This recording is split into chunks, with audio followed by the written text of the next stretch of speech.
These days, Coach Wally Buono is crestfallen in the West Division basement. On defense, veterans have had their moments, but too often the example set by leaders like Willie Fells and Alondra Johnson has not translated into a team effort. On offense, Grey Cup MVP Marcus Crandall is ranked among CFL's top 3 passers. But without his favorite receivers, Mark Boerichter and Vince Danielson, this season has been a test. Now he needs to silence his critics. They haven't missed the playoffs in Calgary in 13 years. A winning tradition is threatened. It's on, baby. We got to take care of business.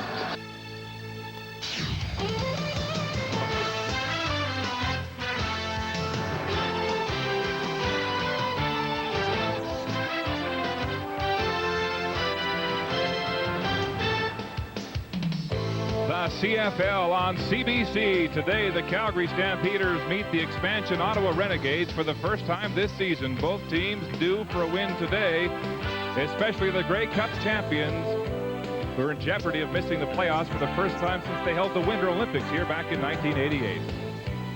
Hi, everybody. I'm Mark Lee. Welcome to the CFL on CBC. Well, Ottawa is in a 6-game losing skid. Calgary winless in 4, so something's got to give here today. You know, it was this time 1 year ago that Calgary began to gel as a football team en route to their improbable Grey Cup championship season.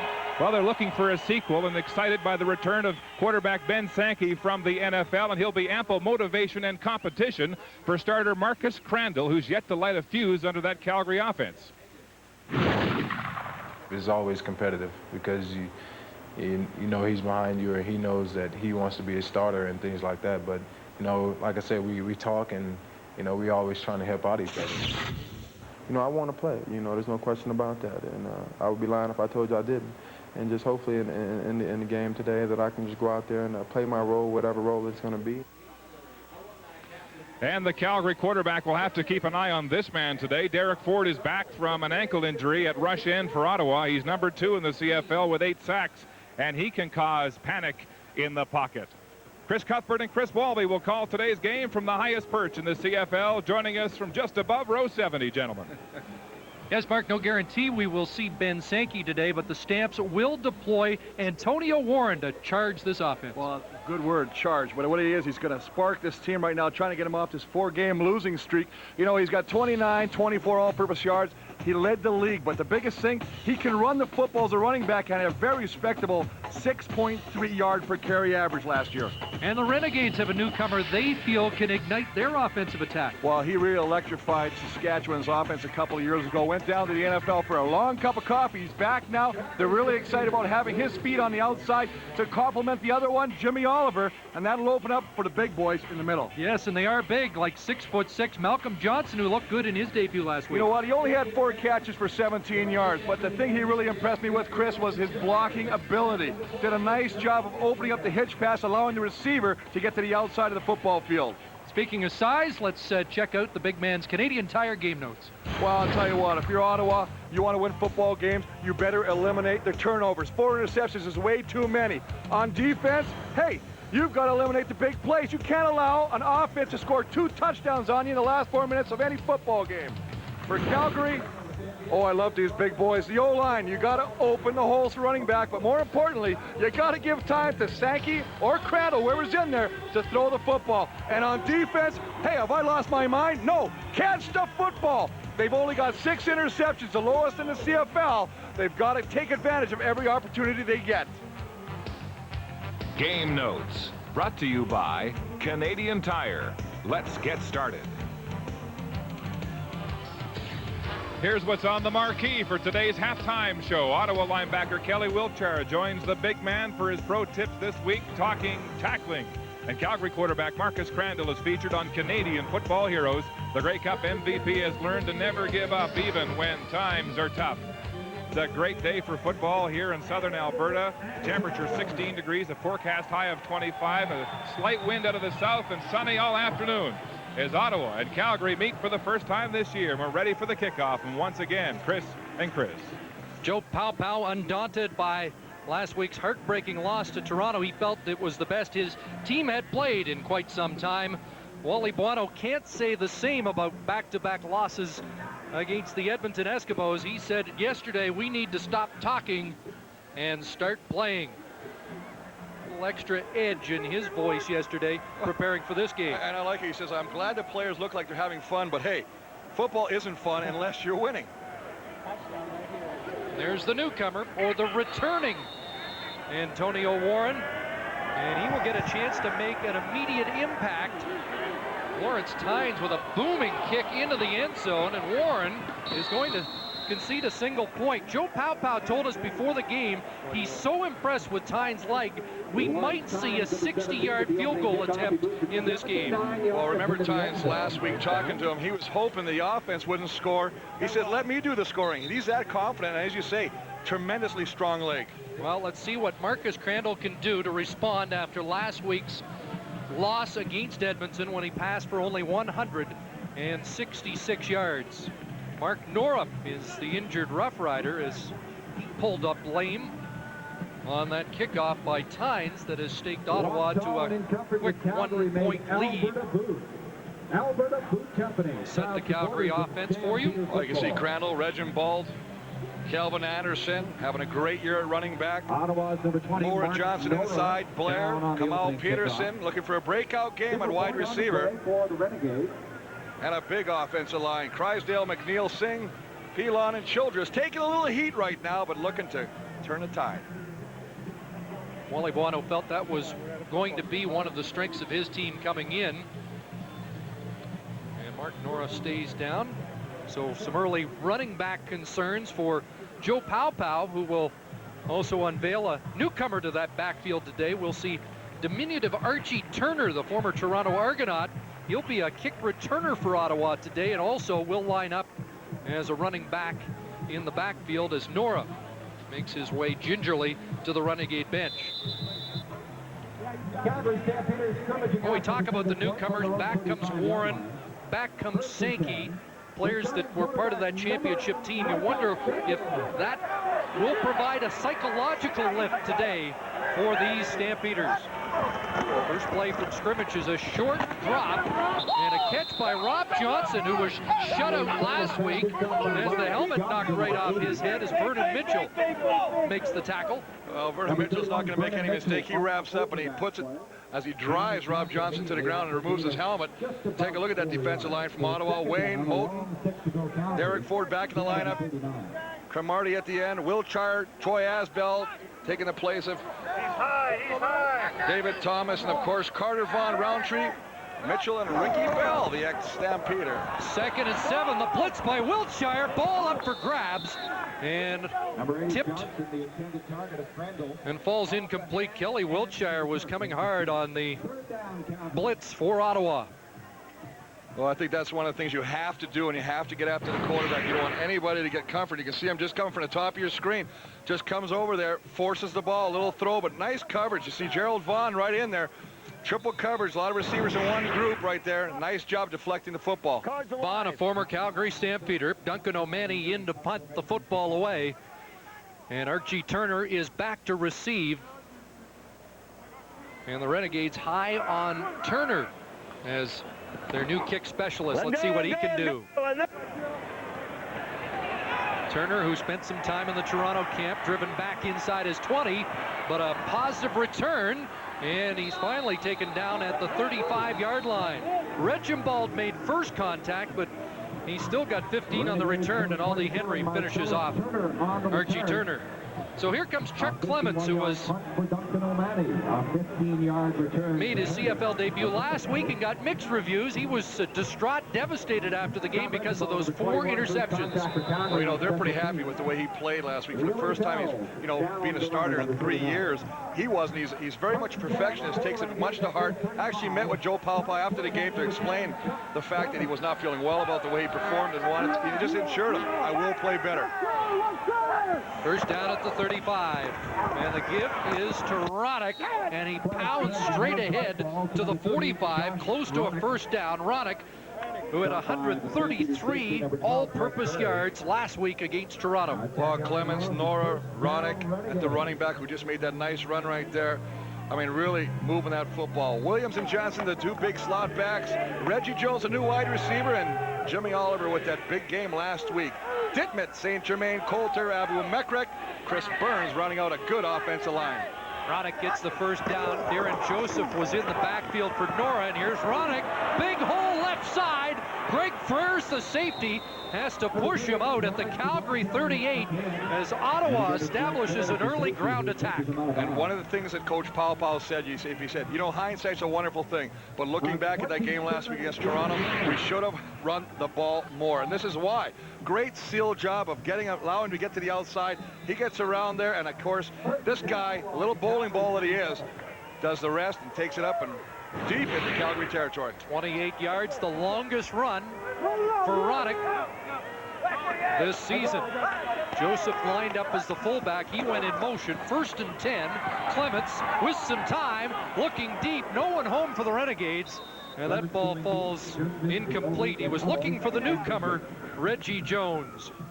Well, a little play action after you run the ball successfully a couple of times. Defensive line of the Stampeders are going to try to get to Clements. Young, Rogers, Bradley, and Steve Anderson at the defensive end. The linebackers led by A.J. Alondra Johnson, Otis Floyd, Willie Fells at the Sam linebacker position. Frers the safety, Barnes and Bray the halfback, Fields and Austin back in the lineup at the quarterback. You know, Chris, it's hard to believe, but the defending Grey Cup champions on defense are last in the CFL in yards allowed this year. 2nd and 10. Clements looking near side and off the hand of Jimmy Oliver. Well, one of the things that Chuck Clements did last week is he took these safe routes. He took the little underneath patterns, found some success. It looks early on today, Chris, that he's trying to go a little deeper with his patterns and trying to stretch that Calgary defense. Just a little overthrown of the intended receiver, Jimmy Oliver.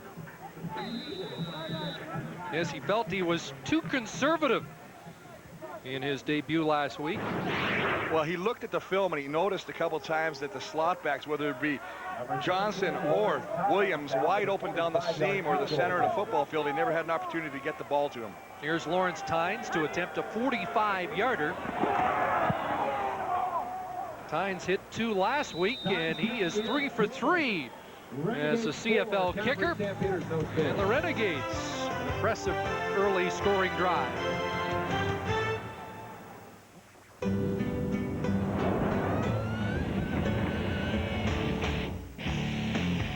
It's big, it's bad, it's bold. It's the all-new Dodge Ram.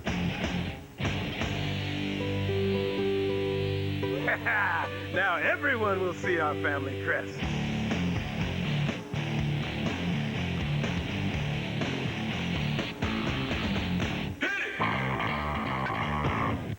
It's easy to find out what he's thinking. I mean, you just have to butter him up a bit, you know. Warm up to him. I mean, he's a little crusty on the outside, but soft and fluffy on the inside with that powerful yet gentle aroma.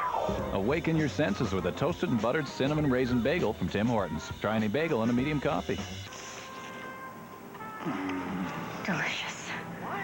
Oh, I was talking to a bagel. CFL on CBC, brought to you by Dodge, grab life by the horns, and by Bumper to Bumper, the auto parts professionals.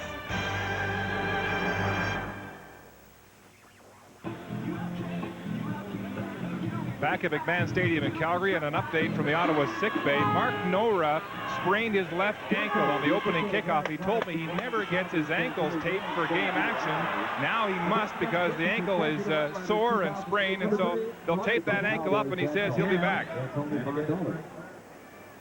Well, on the leg of Lawrence Tynes, the Ottawa Renegades have established an early 4-0 lead.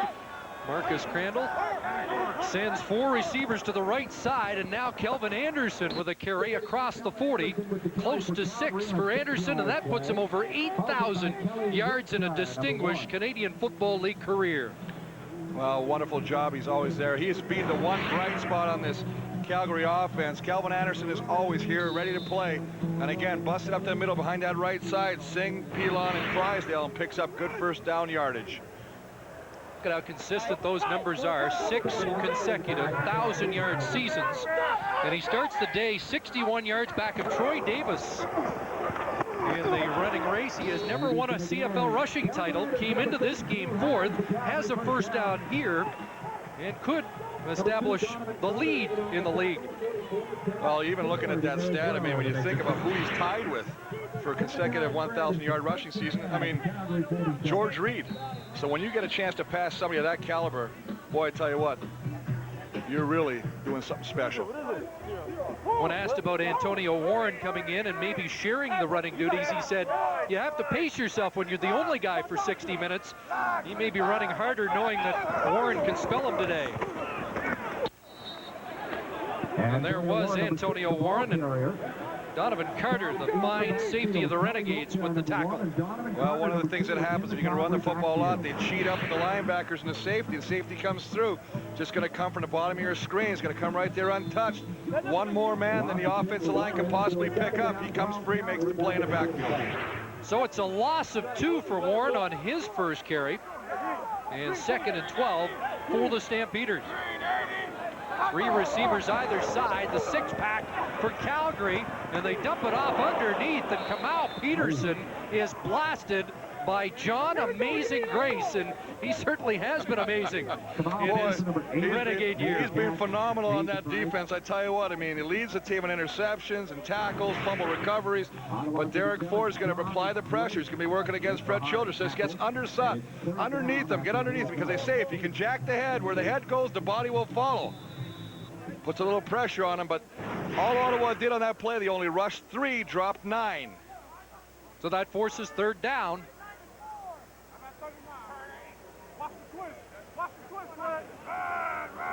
Archie Turner back. High snap. And O'Mani angles the kick out of bounds. Turner won't get a chance to play it, and they'll mark it near the 13-yard line. Well, a big hit by the Renegade defense as Grace unloads on Peterson. Let me say a little something. Joe Paopao says the best part of John Grace's game is that he is always around the football, and he makes some noise when he gets there. Well, let's just listen to this one.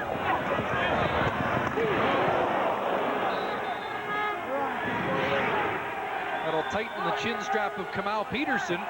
And now at the 13, Renegades go to work. 4 receivers to the right side, but they can't stop the run. And Josh Roddick is on a tear in this first quarter across the 30-yard line.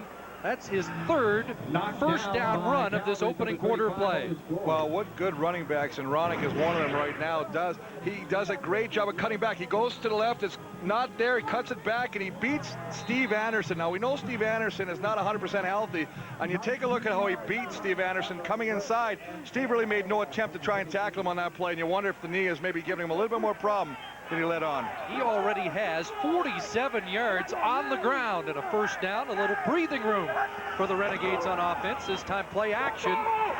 Clements on the roll, and he'll take off down the sidelines and steps out across the 50. Chris, we talked to him before the game, and we said, you know, it looked like you had room to run last week and elected not to. And he said, yeah, the film showed that, and I'm going to try it a little more. Well, I think the biggest thing, we talked about this earlier, it was his first game in 3 years. He's so happy to have that first game out of the way. All that, you know, the spider webs, everything, all the nervousness. Now it's just about playing football. He says, I've got that out. The novelty's over now. There's Doug Nussmeier, who broke down those films with Chuck Clements, who said, as a run-and-shoot quarterback, it was always throw first, run second, but on this big field, he may run more. First down, quick hitter, Oliver, trying to sidestep William Fields, who will have none of it, and limits the gain near midfield. Well, nice job of getting the decision done quickly and get rid of the football. Takes a step, Oliver down on the bottom, just going to do a little out.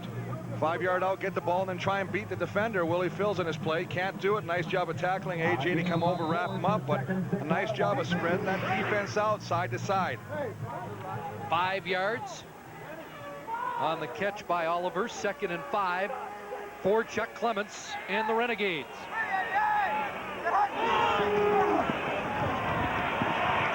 Rush on, and he throws throws it away. No one really close for Ottawa as they were bearing down on Clements, both Antoine Young and Steve Anderson. Well, the reason they're bearing down on him, Chris, it's a chop block.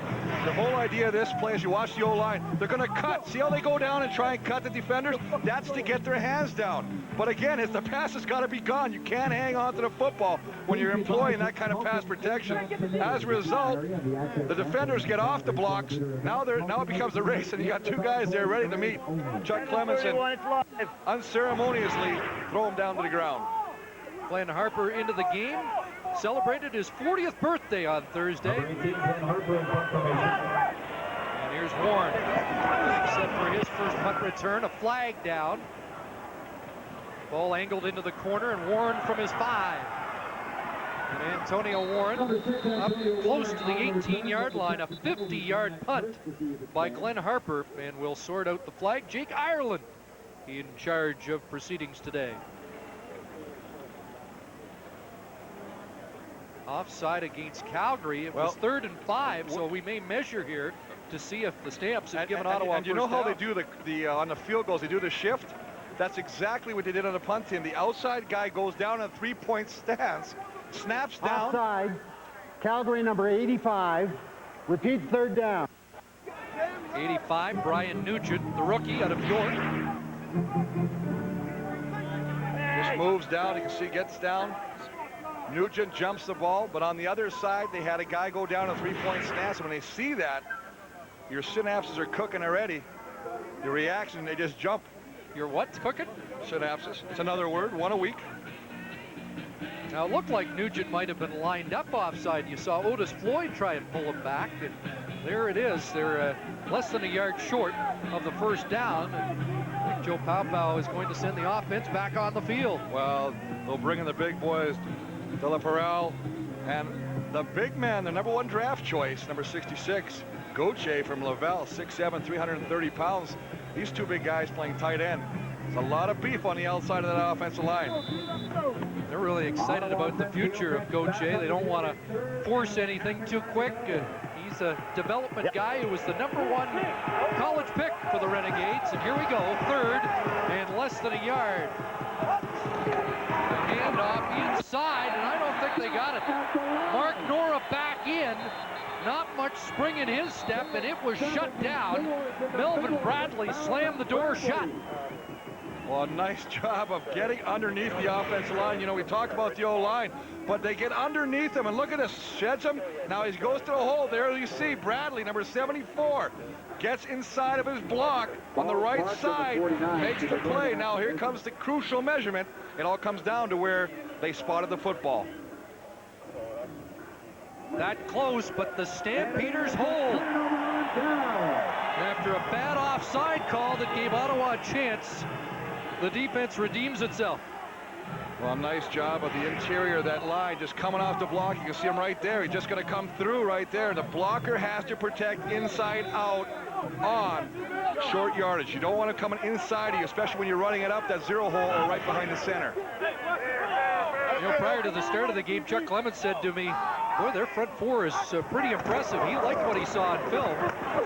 And they proved that to be the case. Kelvin Anderson took quite a shot in the back as that Renegade defense charged up too. Well, we've seen Mitchell with the big opening hit on Johnson. We've seen John Grace, and now here we go. Not to be on down, 39, Gerald Vaughn, the big veteran coming through. And I mean, look at the gang tackling. That's what you like, a swarming defense. One of the things about Ottawa, great defensive team speed. Gerald Vaughn had some good years here in Calgary. 2nd down, 6. Crandall looking, and look out! Oh, Gerald Vaughn. The guy who has led this league in interceptions drops one he should have caught. Well, I don't think he should even attempted to throw this ball out to the flats on the left side because, I mean, you got Grace over there, you got Gerald Vaughn, you got double coverage on one receiver, and that's a situation where you're trying to force. They're bringing Wiltshire on the blitz. He's going to come around. He gets picked up. Nice job, but look at this. He throws it, and look at the coverage there. You got 2 guys. I know he wants to go to Travis Moore, but you got to make sure number 83 is open before you try and give him the football. And the fans already turning the heat up on Marcus Crandall. 10 minutes into the game, and the Calgary offense not moving the football. O'Mani in to kick to Archie Turner. Let him go. Turner from his 9. He's lightning quick, but taken down by Willie Fells, who leads the Stampeders in special team tackles as he brings it back to the 15.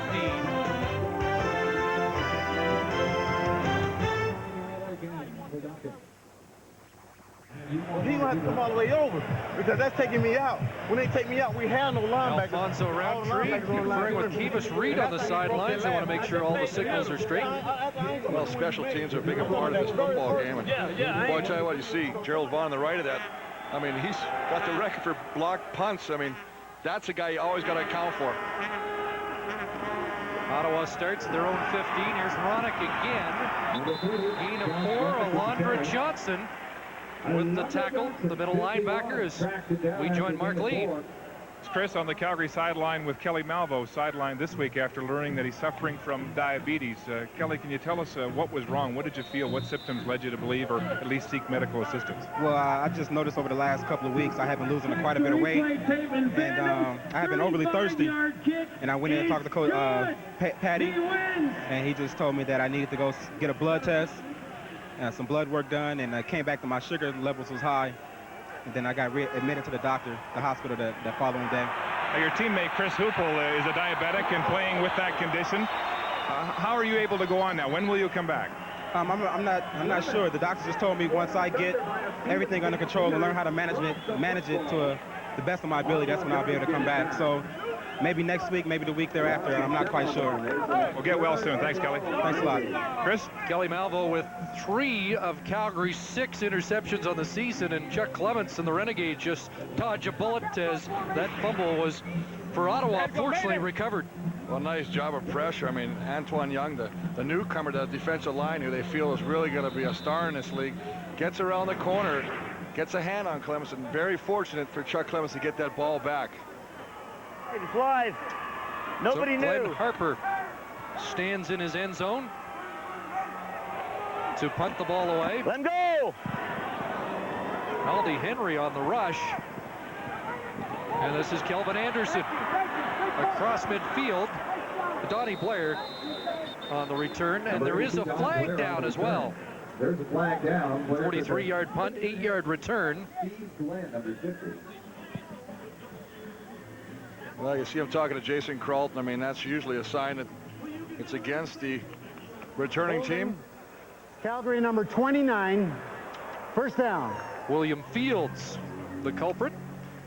So that will move it back into Calgary territory. You know, and you think about penalties, sometimes you think, well, that's not a crucial penalty, but any penalty is, especially when you start losing field position. And had they not taken that penalty, they would have started off on their own 50-yard line, which is, you know, good position to start a drive.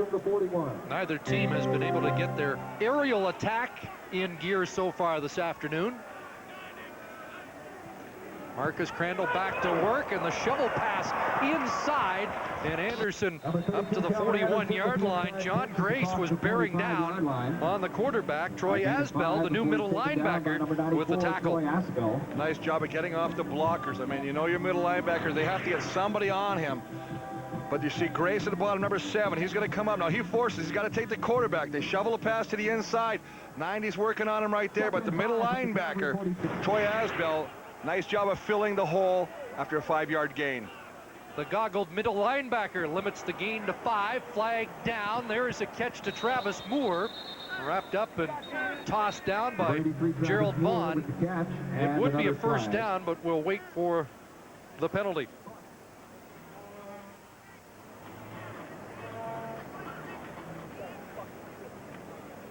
And Calgary and the Stampeders penalized again. Well, that's some mental discipline.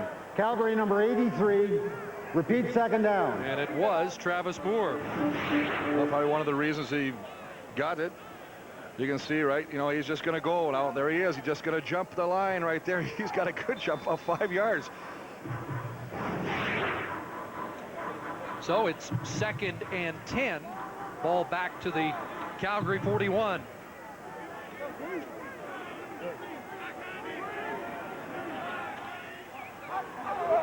6 receivers in this package. Crandall has Johnson, and a catch into Ottawa territory and a first down. So Rob Johnson, who was shut right down by the Eskimos, back in Marcus Crandall's offensive scheme. Well, he hasn't done much in the past 3 games with only 3 catches.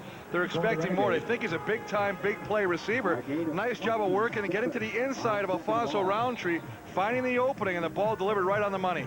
17 yards, but a case like Nigel Williams of Ottawa last week, where sometimes you're open and the quarterback's just not reading your side or seeing you in the formation.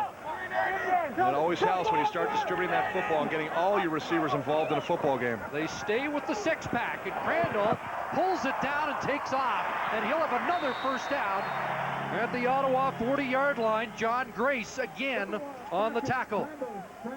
Well, Marcus Crandall, who leads all quarterbacks in rushing with 396 yards coming into the football game, does a smart decision right here.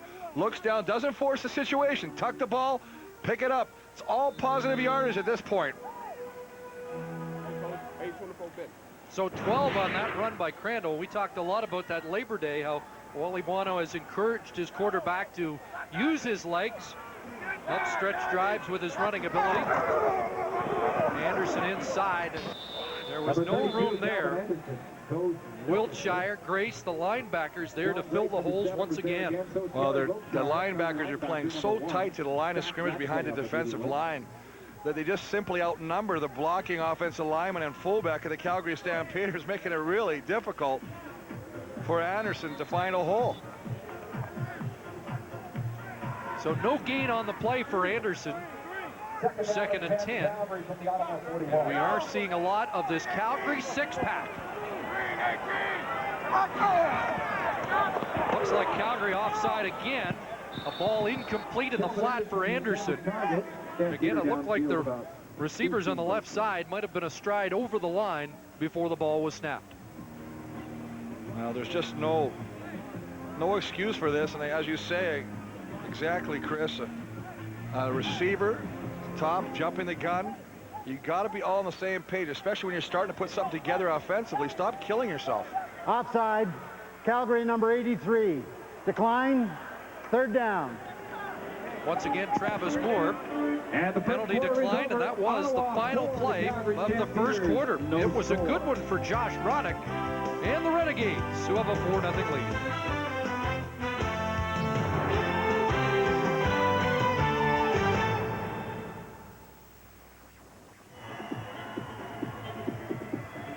Mark McLaughlin giving thought to a 48-yard field goal attempt last week on a greasy field in Edmonton. He fell a couple of times in warm-up, and Wally Buono had a bad feeling about how things were going to go for his kicker. He went 1 for 4 in that game. So the 15-year veteran trying to bounce back, and he'll also try to match his longest of the year. But before we do that, let's take a look at the numbers in the first quarter.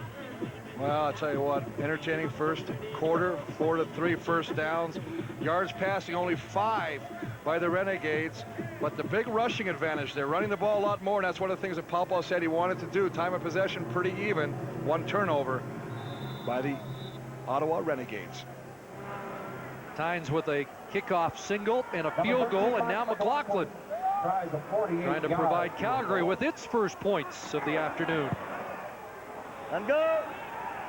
And he misses to the right, and that will skip through for a single. So McLaughlin's frustrations continue. Well, you mentioned 1 for 4 last week on a greasy football field. The week prior, you know, he missed it 1 as well, a crucial one.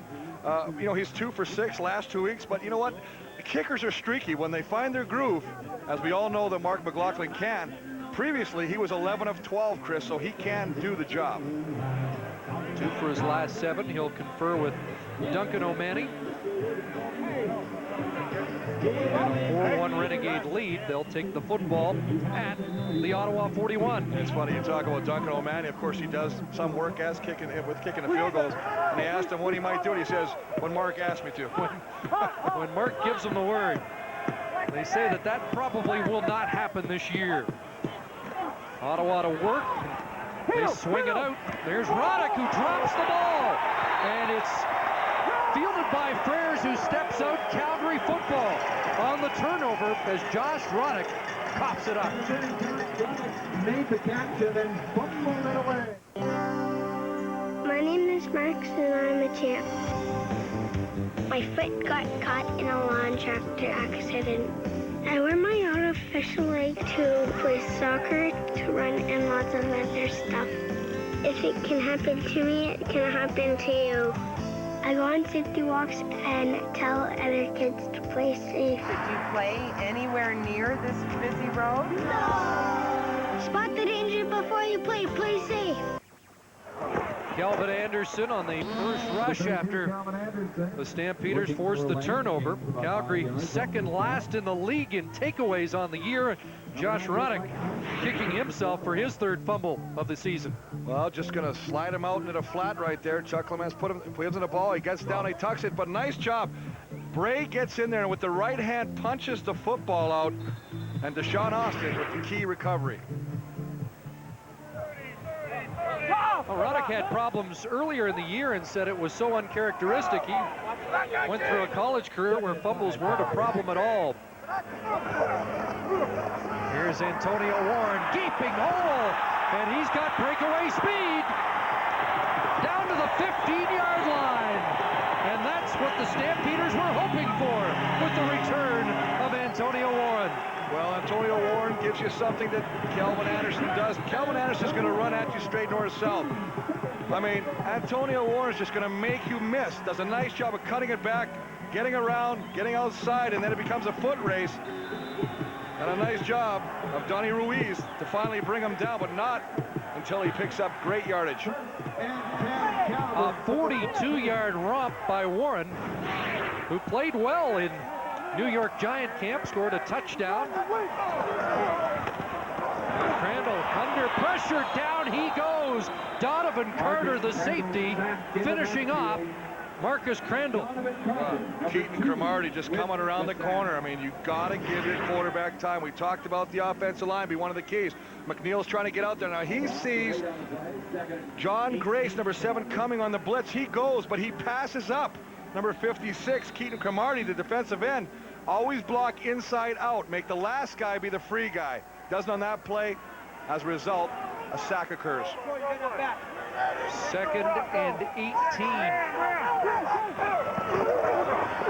Rush on again. Dumped off. Travis Moore. Being tackled at the 12. Well, you can tell that Ottawa's not going to sit back here. They're going to come after Crandall every single play. And they do a nice job again of disguising it, but this time they bring Kelly Wiltshire on the blitz. From the short side, he's going to come right into your screen right there, forcing him to get rid of the ball. Nice job of getting the ball to Travis Moore, but they're going to give him that because he knows he needs to pick up a huge hunk of real estate to get a first down. It forces third down, and once again, we see Mark McLaughlin with what should be a chip shot. But chip shot to tie the game and to get him back on track. From 19 yards out. And it is through. So the Ronick fumble cost the Renegades 3. And this game is tied. A golden opportunity of the Golden Arches. Any little French fry from the edges. A day here in Calgary. The linebacker agreeing yesterday to be the first to have his head shaved for charity. Now there are 12 professional stylists in the stadium today giving out free haircuts to anybody who wants to give a donation to CAVE. It's a youth drop-in center operated by the Alberta Youth Outreach Foundation, and so you can get a full head shave like AJ, a trim, or just a haircut, and a donation will be made on behalf of you and all the other fans here in Calgary to this center, which has been terrifically growing in the last few years in Calgary for kids aged 13 to 18, the kids who are at risk of getting involved in drugs and other criminal activities, Chris. A nice gesture by AJ. That wouldn't be a big sacrifice for the two guys in the booth because the hairlines are not what they used to be. He says it makes him feel quicker and he gets more oxygen to the brain. Malcolm Johnson with a catch and a first down for the Renegades. They're up at their 50-yard line. Clements dumping it off underneath, and there is Josh Ronick hanging on. He's stopped by Alondra Johnson, but not before he gets to the Calgary 50 and another first down. Well, the diminutive running back has certainly made an impression, even though he's been told throughout his career he's too small. Number 57, Going into high school, I was too small to play running back.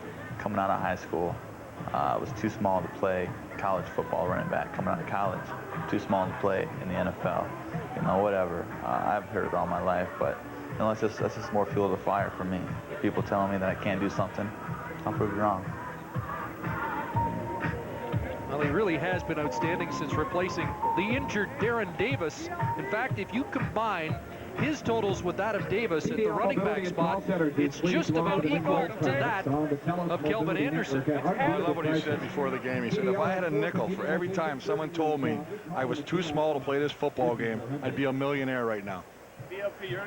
Well, St. Germain, the injured Renegade offensive lineman, and David DeLaParelle getting set to come in to replace the veteran St. Germain.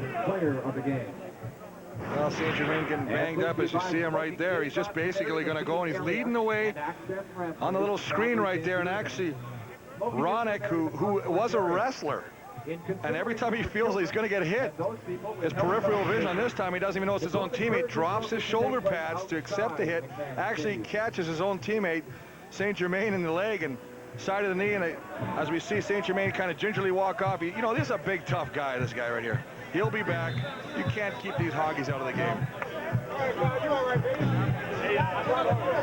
Renegades on the move. Now St. Germain, the left guard. And again, DeLaParelle takes his spot. 1st and 10 as Ottawa marching into the Calgary into the field. Again, Ronick flagged down. Steve Anderson with the first contact on the Ottawa running back. 3 yards. Steve Anderson made contact, 92. Well, a little shifting. They bring DeLaParelle in, and he actually goes to the tackle position because of his size. He's more suited to the outside, as we see an offside against Calgary. He goes to the outside, and they shift Chris Burns. Offside. Calgary number 98. Repeat first down. So Antoine Young jumped early. And it will be 1st and 5. I asked Wally Buono if anybody on defense really played well in the back-to-back losses against Edmonton, and he said Antoine Young graded out very well despite the general poor performance of his team. Well, they say he's got excellent speed. He really gets off the ball quickly, and it's going to be a real thorn for quarterbacks in games to come. There's the little shovel pass inside, and Ronick drops the ball again, and Calgary's on it again. Finally picked up by Willie Fells, and Ronick, who was plagued earlier in this season with that trouble, has greasy hands again today. Well, we talked about turnovers hurting you, and this is another case of that happening to the Ottawa Renegades.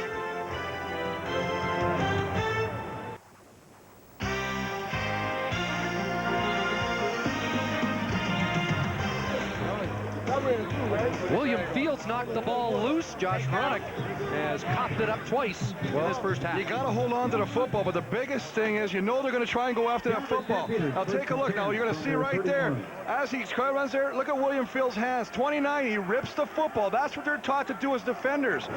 One guy, if you can make the tackle, get the other hand in there and go after the football. They've done it twice now.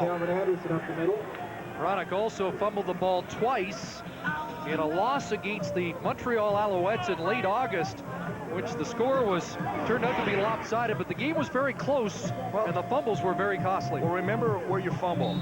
You're fumbling in the opposition's territory. You have potential to take points, especially as you talked about the strength of at least their field goal kicker, Lawrence Tynes. That negates everything.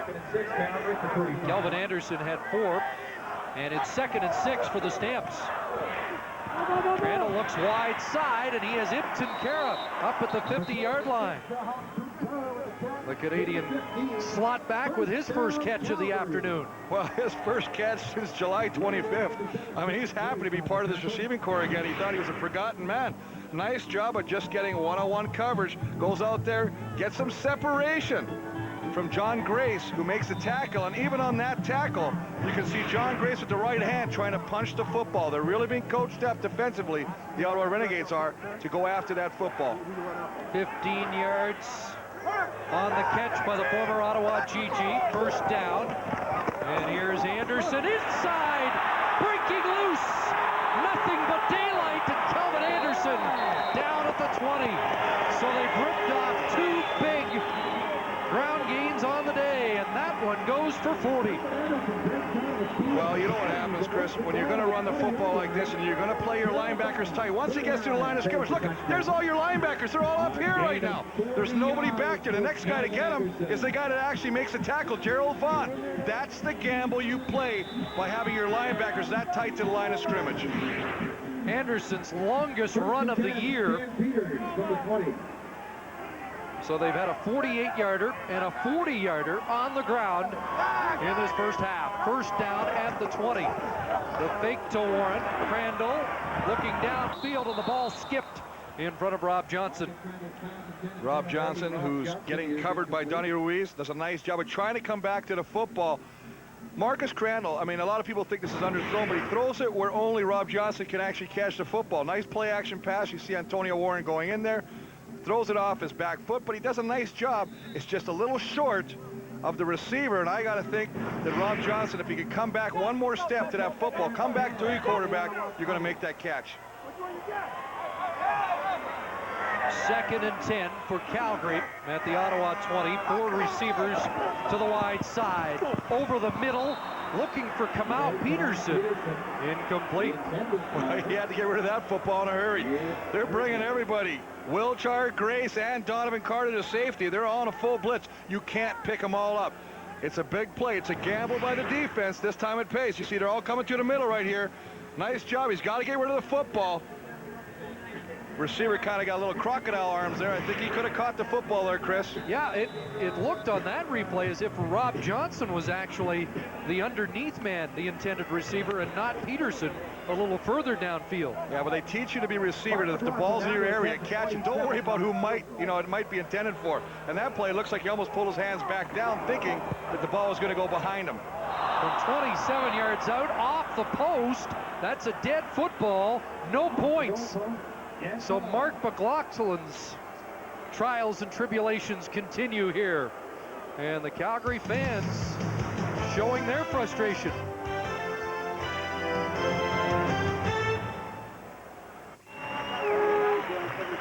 So the defense does the job again for Ottawa.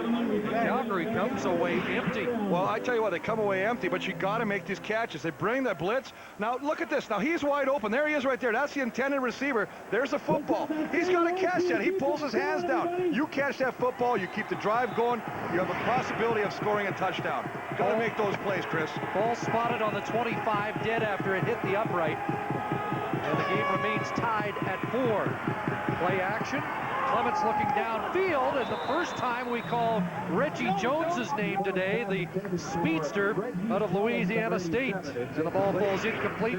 Gerald Vaughn almost blocked this field goal. Well, he comes from the left side or the right side of your TV screen and does a nice job of getting the hands up. When we talked about him earlier, special teams. He's a demon when it comes to blocking punts and field goals. 11 career blocks. And Mark McLaughlin is trying to struggle out of a slump here in mid-season.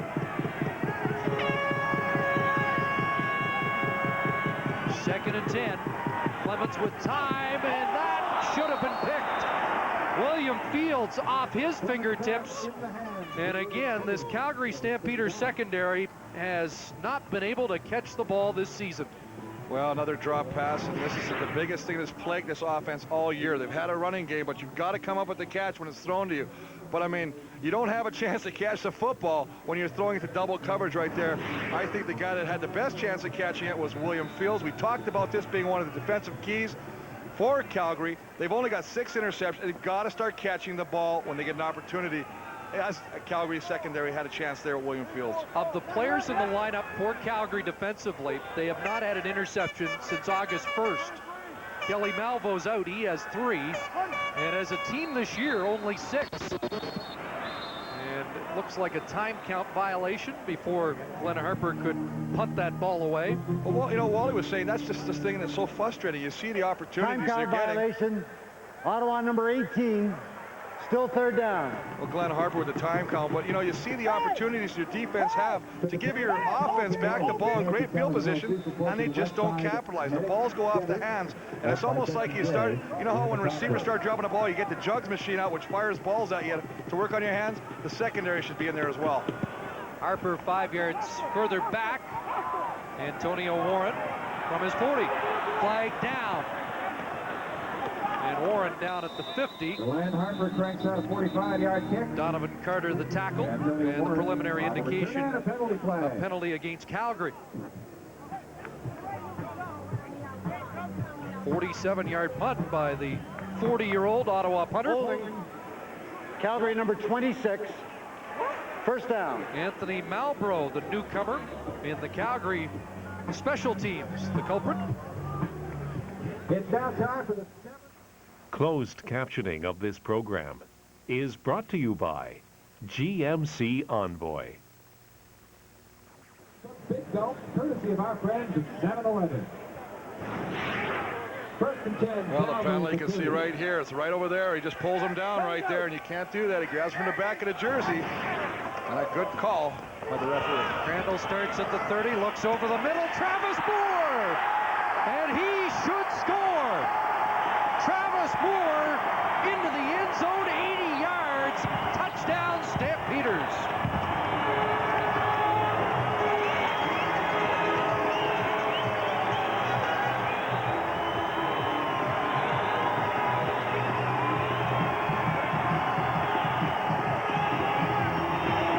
His longest of the year and his 9th touchdown.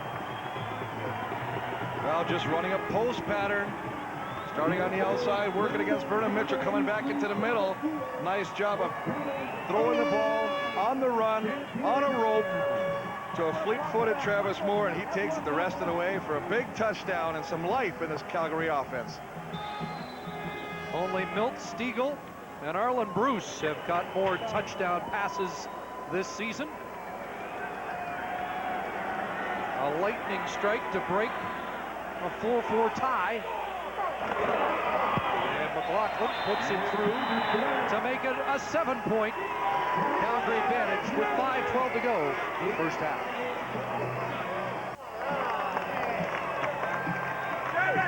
That was his young son Trey. 6 touchdown in 4 games for Travis Moore. Well, football's a game of one-on-one, and that's all this is. He's working one-on-one against Vernon Mitchell. He just takes him to the inside, gets some separation. Once he gets into the middle of the football field, it becomes a foot race, and Vernon Mitchell's not going to catch Travis Moore in this race. Some question about Travis Moore's injured leg. He went out of the game last week in Edmonton, but it looks like he still has a breakaway burst. Nice job of just a head fake to freeze Vernon Mitchell's feet. Once he freezes Mitchell's feet, he takes it into the inside. He's got separation from the defender, gets the football, and becomes a foot race, and we all know what happens after that.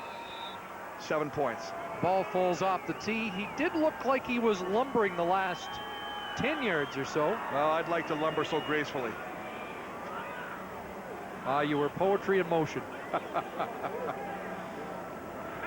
Archie Turner and Alfonso Roundtree are back. And the Renegades, the ball again, as the wind starting to kick up a little to the back of the Stampeders in the second quarter. Well, that's got to be a big lift as we see the wind blowing the flags. A big lift for Crandall, who's struggled earlier in the first quarter and finally finding the receivers right now. And that's a big play for him, for the confidence, as you say, knowing that everybody loves the second team quarterback. He's the favorite guy in the ballpark. I was just before that pass going to say, Crandall, one more series and we'll be wondering about Ben Sankey. Archie Turner,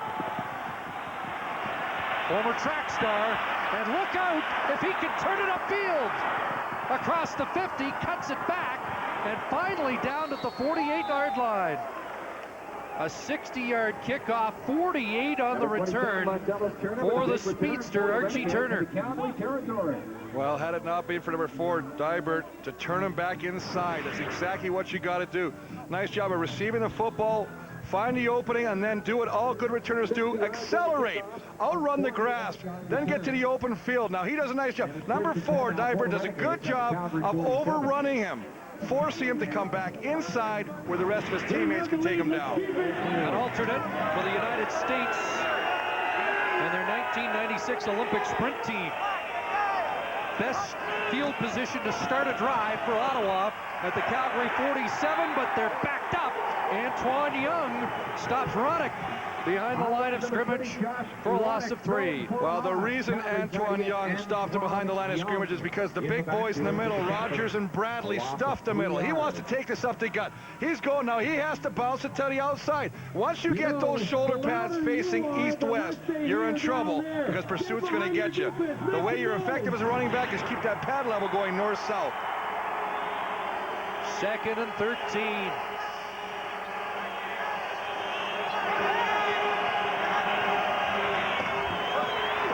Looking far side. There's Reggie Jones, incomplete. Penalty marker down. Jones, a former Saskatchewan Rough Rider who had 38 catches in 8 games with the Riders in 1999. Well, we watched him in Regina. He sure can fly. I don't know if he has the entire playbook. He's only been here a week, Chris, and at times during this football game, it's almost like he's not sure where he... Forward pass interference. Ottawa number 8. Decline. Where he should be going. Down. Nigel Williams called for pass interference, and it is declined by the Stampeders. That's usually a fancy term for a pick or a rub, where they try and rub off the defender and spring one of the receivers in the open, and that might explain why on that particular play Reggie Jones did have some opening. So the Renegades do not capitalize on the Turner return, but Glenn Harper hopes to pin Calgary deep with under 4 minutes remaining in the first half. Looks like they don't have the right alignment of players. Glenn Harper's going to have to take a time count. Well, they only have 11 players on the football field. They're missing one guy, as we see. Vernon Mitchell, 31. Timeout violation. Ottawa number 18. Still 3rd down. You know, in Ottawa last week, we watched them go through their final run through it. Joe Powell rehearses all of this, and they do it and try to be perfect. And there was one mistake a week ago in practice, and they don't tolerate mistakes. And there's a mistake that cost them 5 yards here. That's the aspect of the game you should have down pat. They do work on that, as you say. Your man's not in. Backup should be in there right away. Harper hangs this punt not deep. Kelvin Anderson or Don Blair at his 21, brought down at the 25, and we join Mark Lee. Chris, 3.5 minutes to halftime. Here's what's coming up on the halftime show. Chris Walby's Pro Tips will feature Kelly Wiltshire of the Ottawa Renegades. He'll talk tackling, and he knows about that. Ranked 7th right now in the CFL in tackles. And on Canadian Football Heroes, Grey Cup MVP Marcus Crandall of the Stampeders facing some heat in his 2nd season at the helm here in Calgary. And, of course, we'll have your first half analysis. Looking forward to that. 3:23 to go in this first half. And we talked about the guy who wasn't on the field, Vernon Mitchell, and he made up for it. He was the first guy down to make the tackle. You know, he's trying to get some heat taken off of. Looks like Travis Moore was offside again. Late flag is delivered. Ball up for grabs. And is it picked off? No, it's laid off by the Ricky Bell, the former Stampeder, thought he made the catch, and they're saying the ball hit the ground. But Gerald Vaughn got his mitts on another one and tipped it in the air. 3-minute warning given to the benches here. First half in Calgary.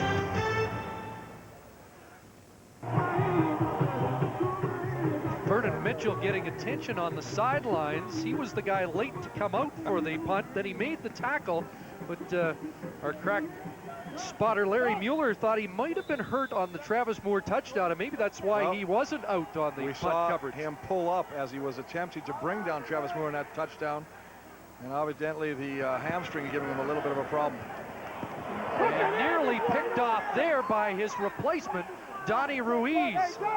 Pass intended for Rob Johnson. So a couple of Crandall passes nearly picked back-to-back.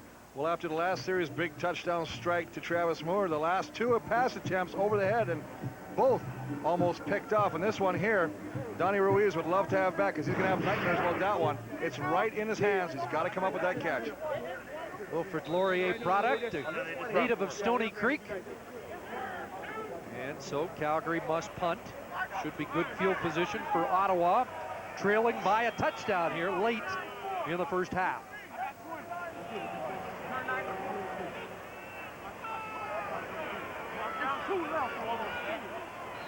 And the Stampeders must take a time count violation.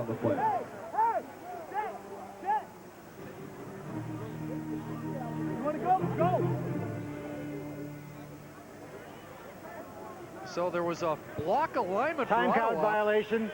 Calgary number 97, still third down. And Duncan O'Mahony didn't like the way it was set up and didn't want to risk having a punt block, especially with Gerald Vaughn on the field. Well, Gerald Vaughn, and he's making sure they each have, everybody on that blocking team on Calgary has to call it a number. What happens, though, is Ottawa's shifting around. They're moving everybody around. They're sliding Vaughn. They're sliding Roundtree. That's causing some confusion in the counting system. And as a result, O'Mahony has to take a time count. Looks like a big hole there, but they close it up. It's sealed. Archie Turner let it bounce. There's a mistake, and it bounces all the way down to the 25, and he does well just to cover it. Aldi Henry racing downfield, and Turner costs his team a lot of real estate as we join Mark. Well, Chris, North America's richest show jumping purse is up for grabs. It's Bruce Meadows Equestrian CN International tonight at 7 Eastern. A record crowd of more than 57,000 fans expected as 50 world-class riders compete for a $1 million prize. That's tonight at 7 from Calgary. A 70-yard punt by Duncan O'Mahony. And so the Renegades don't enjoy good field position. They start at their own 25. 2:38 on the clock. Here's the hitch, Jimmy Oliver. Up across the 30, let the ball go, and Calgary up with it, but the whistle had sounded. Number 85, Jimmy Oliver. Willie Fells pleads his case. He has 4 fumble recoveries already on the year. And the Renegades are going to have to squeeze that ball a little tighter. Well, they're going to have to hold it most definitely. It's just a hitch pass. They had great success against the Argonauts last week with this play. He's going to cut inside the block. Now Malcolm Johnson does a nice job, but Joel Barnes fights off the block and makes the tackle. And you can see the ball on the ground right there. And obviously the Calgary Stampeders thought they had a case for recovery of a fumble. Yes, it looked like Oliver had lost the handle before he was down. So.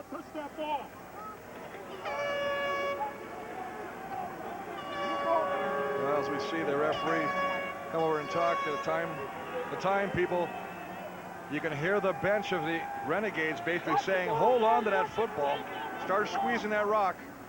They put 4 seconds more on the clock. Val St. Germain has checked back in for Joe Pow at left guard.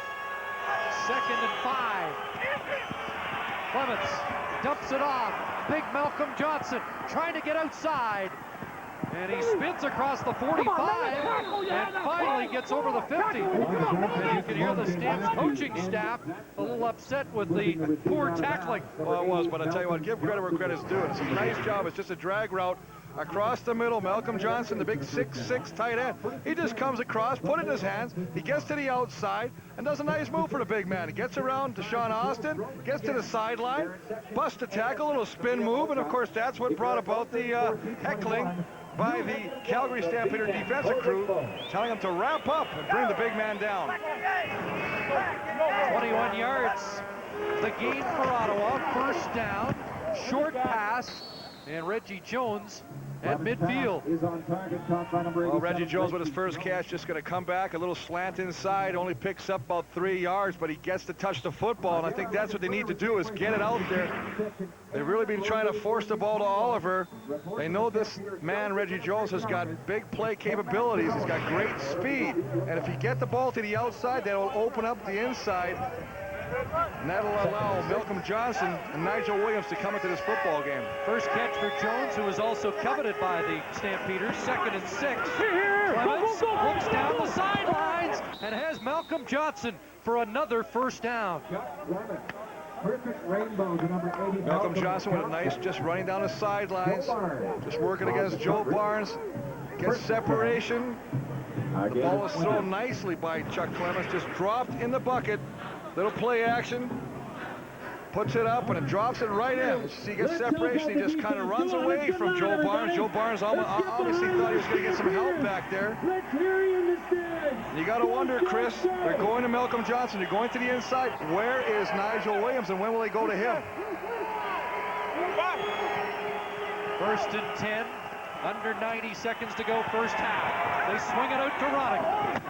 Roddick drilled out of bounds at the 30-yard line. Chuck Clements, after the game last week, felt they left a lot of points out on the field because of turnovers and play selection when they got down deep, and that has been the case here in this first half. Only 4 points to show for an offense that has moved the ball at times. Well, they moved it, but they keep putting the ball on the ground. They've got 2 fumbles by Roddick, and they can't do that right now. They had 1 in a scoring position. They got to take advantage of every opportunity. When you're an offense trying to find an identity, you can't give them their identity. Hard to win when you turn the ball over as much as they have. 2nd and 6, 2nd and 4 after a gain of 6. Clements, shovel pass, Roddick to the 20 and down to the 13-yard line, and that's been an effective play for the Renegades. Well, it's a nice job, especially when you got over-aggressive defensive ends. And this play, Antoine Young, he's got to get to the quarterback. He's just going to go after the quarterback. That's his man. As a result, he creates a seam. Just going to work on him, get upside. He's got to take the quarterback. He knows that's his man. They dump it back inside. Roddick with the shovel pass, gets inside and does the rest himself. Just over 1 minute remaining here in the first half. The ball to the Calgary 13, 1st and 10. Quick hitter inside. Johnson got one hand on it. Incomplete. 54 seconds on the clock. Well, we talked about Antoine Young last play. I mean, this is a nice job of fighting out the cut block. Ottawa's trying to get the defender's hands down to allow Chuck Clements an area to see his receiver, to get rid of the football quickly. Antoine Young fights off the block, gets in there quickly, forces Chuck Clements to throw the football a little quicker than he wanted, and as a result, the ball's incomplete. 9th play of the drive. This was an area where they failed to convert last week against the Argonauts. Clements looks to the end zone and throws behind the intended receiver, Jimmy Oliver. And a little frustration for the young quarterback. Well, they got a clearing pattern. Jimmy Oliver's going to go deep to the end zone, and they're going to hook Malcolm Johnson, the big slot back. And he actually throws it over Malcolm and underneath Jimmy Oliver. You can see Malcolm going up to try and catch that ball, and it falls short in front of Jimmy Oliver. Just a bad throw, basically, by the quarterback, Chuck Clements. Number 17, Lawrence Tynes. Melvin Bradley was bearing down. The pass falls incomplete. Tynes is on to attempt a 20-yarder. Harper, the holder. And he misses an easy one. And that will take the steam out of the Renegades as they get set to go to the locker at halftime. An uncharacteristic miss by a guy that they thought had solved their problems. Well, shades of games ago where who was the kicker they had before? Scoris. He got a second opportunity to kick field goals. They've gotten so many field goal kickers. Right at the end of the half, they have an opportunity to kick a field goal. He misses a close one as well. Really discouraging to go in the locker room. Well, the end of Skouras was a 21-yard miss against Hamilton. That's what it was. And, you know, they're saying, you know, they don't like to use an American at that position as a kicker. But if he's kicking wonderful, you know, you can kind of find a way to keep him on the roster. But if he starts missing 21-yarders, boy, I tell you what, they're going to look at some other, maybe a Canadian to fill that spot. Well, it's interesting. John Cutler, the son of legendary kicker Dave Cutler, was here today. They're apparently going to have him try out. They've had 30 different Canadian kickers try out for the Renegades since January. Here's Don Blair with a catch up at the 47-yard line. 40 seconds remaining in this first half. Here's a stat that I found unbelievable. In the last 3 minutes, of both the first half and in the games this year, the Calgary Stampeders have really struggled offensively. Since the first game of the year, just 14 minutes in the last 3 minutes of a game, they've only scored 3 points in the last 3 minutes of a half this year. It's been very few and far between late points for Calgary to really go to the locker room with momentum. But maybe here, as they are moving the football into Renegade territory at the 45. Well, that's just a nice job of Kamal Peterson finding a hole in the zone, getting good protection. There is a marker on the play. Flag. Offside. Ottawa number 90. Decline. First down. Well, Clinton Wayne, and that big finger offside. He's right in the middle of your screen. He's just going to jump. Right on there. He's just going to jump offside and give Marcus Crandall credit. He takes advantage of the play, stays in there, and finds a nice toss to Kamal Peterson for a big gain. Chance for Calgary to really take a stranglehold on this football game. Over the middle, Peterson. Incomplete. And Ottawa thought they had a fumble recovery. Gerald Vaughn on the football. 17 seconds remaining, and I don't know, I thought Peterson caught the ball and then coughed it up. That's exactly what Gerald Vaughn thinks as well. I mean, you see he's got the ball, but he never really has control of the football. Good call. That's the big thing. It's a good call by the referee right there. Johnny on the spot. Boy, Vaughn is around that football throughout the game. 2nd and 10. Crandall with good protection. Anderson in the flat at the 40. 32 makes the catch, steps out of bounds. 5-yard gain, it'll be 3rd down. A gain of nearly 5. 3rd down, 5 to go. And Mark McLaughlin perhaps to try one last field goal in this first half. A tough one for a struggling kicker. 47 yards, which is certainly in his range, and the wind at his back. Well, we'll see if that one, Chris, that he chipped in to break that slump he was in has any bearing on this long attempt of his.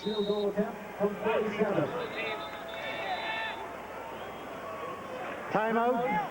Ottawa. Ottawa has to call a timeout. I don't think they had the proper complement on the field again. Car Repair, proud donors of Stampeder season tickets to the boys and girls. And now they're going to get the kickers into the end zone to make sure that Joe Paopao doesn't give up an extra point he doesn't have to. That's exactly what they're doing right now. They want to do the situation where if they have to, they'll run it out or kick it out. Or are they? Science ran out. Now he's running back off the field. So they're going to put 3 men in the end zone, but they're not going to worry about a kicker. And they give Mark McLaughlin an extra 30 seconds to think about it. 47-yard attempt to expand on a 6-point Calgary lead. Line drive, and that misses, and they'll run it out. Across the 15, Alfonso Roundtree brings it out, and Mark McLaughlin is 1 for 4 again this afternoon after going 1 for 4 last Friday. And he just hit that ball terribly, right in the middle of the ball. Didn't get underneath it at all, got no height. Was almost like a line drive off a batter. Looked like one of my drives. Mark? Just finished talking to Mark McLaughlin, Chris, before he went out for that attempt, and he told me that his timing has been thrown off in this football game. He says, I have between 1.3 and 1.4 seconds to get the ball off, and if anybody fouls that up on the Ottawa defense, it throws him off. And he said the last near block by Gerald Vaughn on the second miss has really affected his timing. This should be the final play of the first half. Clements takes a knee. And both teams will go to the locker room thinking about missed opportunities. A low-scoring game, despite the fact both teams generate over 200 yards of offense in this first half. Josh Ronick has to deal with a couple of fumbles that cost his team points in a half that shows why both teams are in the cellar. Well, that's the nice thing as we go down tomorrow. They just got to make some adjustments. Thanks, Chris. Wally, you've got the lead at the half. The Travis Moore touchdown, reason to smile, but I couldn't help but noticing your frustration. How did you see the first half? Well, again, just some dumb penalties. We're offside with our receivers, and like I said, they're not making the, the blitz pick up when it's important. But like I said, we've made some big plays. We've settled down on defense, and like I said, it's a tough game as we expected. What's wrong with Mark McLaughlin? Again, sometimes you think too much, and right now, like I said, he's rushing. He's trying to do the things that are not natural for him, and obviously he's not hitting the ball very well. Wally, thanks for your time. Thank you. Wally Buono and the Calgary Stampeders with an 11-5 lead over Ottawa at halftime at McMahon Stadium in Calgary.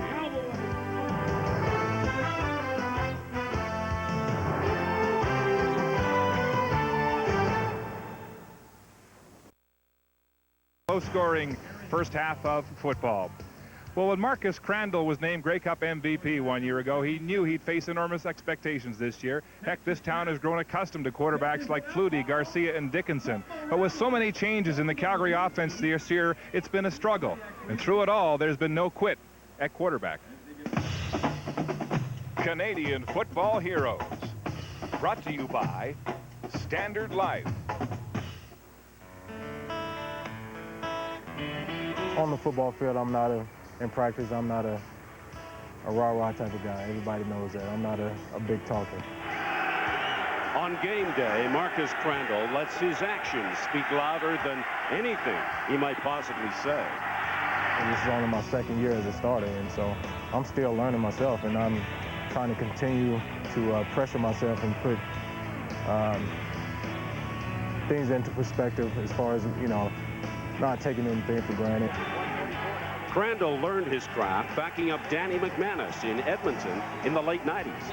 I had to really sit back and, just watch those guys in practice and learn as much as I can and stay in it. And just in case the opportunity presented itself. In 3 years in Edmonton, Crandall's playing chances were few and far between. It was very frustrating, but I stayed patient. I was brought up that way. I like stepping up to the challenges and things like that because of how I grew up. My mother died when I was 5 years old, and my father went away. So I was practically raised by my sister and my grandparents, and people don't realize how easy it could have been for me to just disobey her, and do the things that I wanted to do. You use things to motivate you. And so that's been my motivation all since I was a little kid. Things aren't always given to you and handed to you on a silver platter. You have to work for it. And so I just said to myself, if I put in the hard work and effort to strive to be the best I can, that sometime my shot will come. From East Carolina, Marcus Crandall. It's always good to win a championship. Anybody could have been named the MVP, but and I wouldn't have cared. As long as we won the game, that's all I wanted to do. I felt like throughout my whole career that if I was given an opportunity, that I could help somebody win a championship. And my first opportunity last year, I did.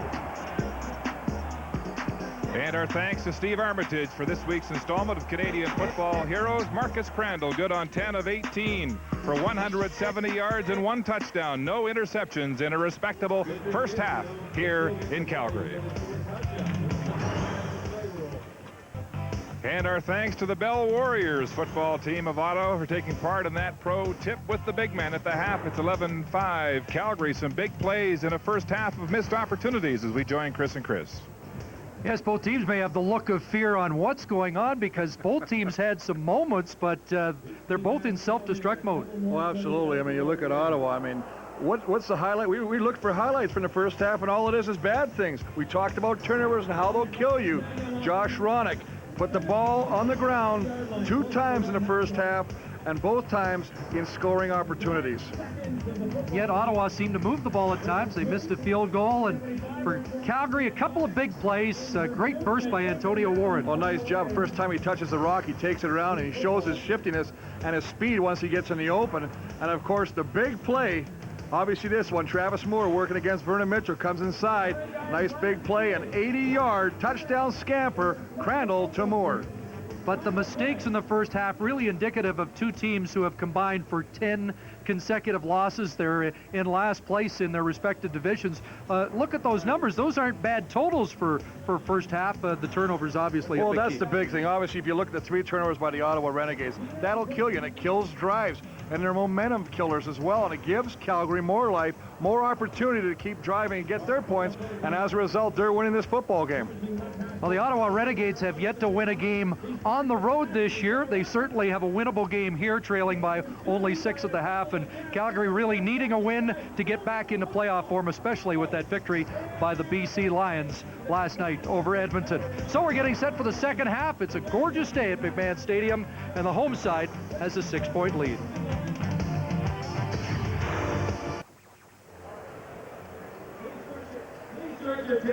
We're getting set for the second half in Calgary. Let's join Mark Lee. Here's Ottawa head coach Joe Paopao. Joe, some great chances for your team in the first half and a lot of points left on the football field. How did you see it? Well, you know what? We turned the ball over, and this is positive things. We just got to hold on to it and get down there and got to put some points up. And I guess stay in this game. I think we can tighten it up a little bit on defense. We'll be okay. Young Josh Ronnick with, again, some more electrifying runs in that first half, but 2 fumbles, as you mentioned. How do you keep his chin up? Just keep giving him the ball. You know, he's fine. You know, he's a hard worker, and you know, we have faith in him, and you know, he'll deliver. And we got 30 minutes to prove it. Joe, thanks for your time. Thanks, Mark. So a vote of confidence for Josh Ronnick. Let's check the Canadian Tire game notes. Calgary talked about the O-line, how important it would be to open up holes for the running backs and protect the quarterback. They got 111 yards rushing in the first half alone. That's not a bad job already by the offensive line. Defense, catch the ball. We saw a couple times, William Fields in particular, have got to catch and get that interception. They did force 3 turnovers, however. On offense, for Ottawa, we talked about eliminating turnovers. Well, 3 turnovers in the first half. You got 2 fumbles, and they got stopped on a 3rd down gamble. On defense, eliminate big plays. More 80-yard touchdown catch, and the big run, 48-yarder by Antonio Warren. Mark McLaughlin kicking it off. Second half is underway. Here's Archie Turner. And he is met near the 35-yard line. Well, Chuck Clements let down by his teammates to a certain degree. He managed the offense pretty well and put up decent numbers. Well, you know, we don't see any yellow dots, and that's the big thing right there. No touchdowns. He has a couple complete. He's got 1 pass over 30 yards up here, but everything else is short, intermediate routes, and he's got a lot of drop balls, as you said. They got to start helping their quarterback. So just 8 passes for Chuck Clements as we start this second half, and Ronnick has the ball, finds a little opening on that right side, and a tough guy to bring down. Finally gets to the 40.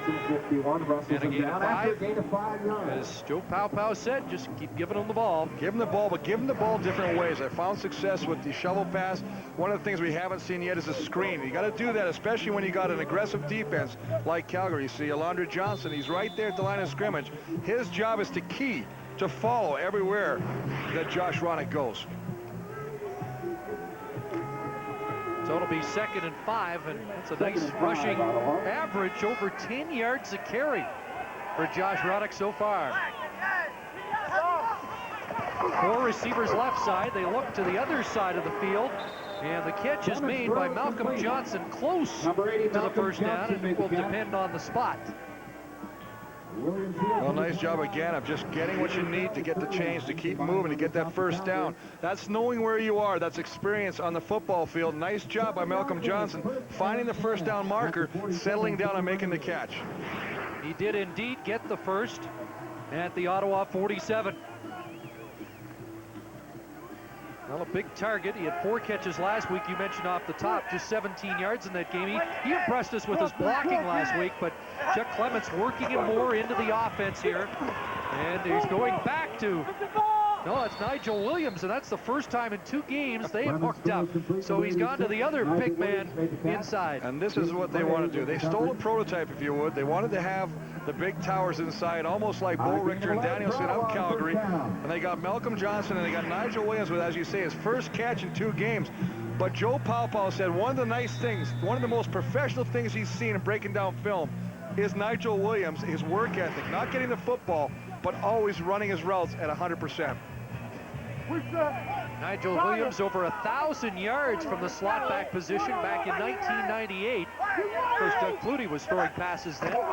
Doesn't hurt.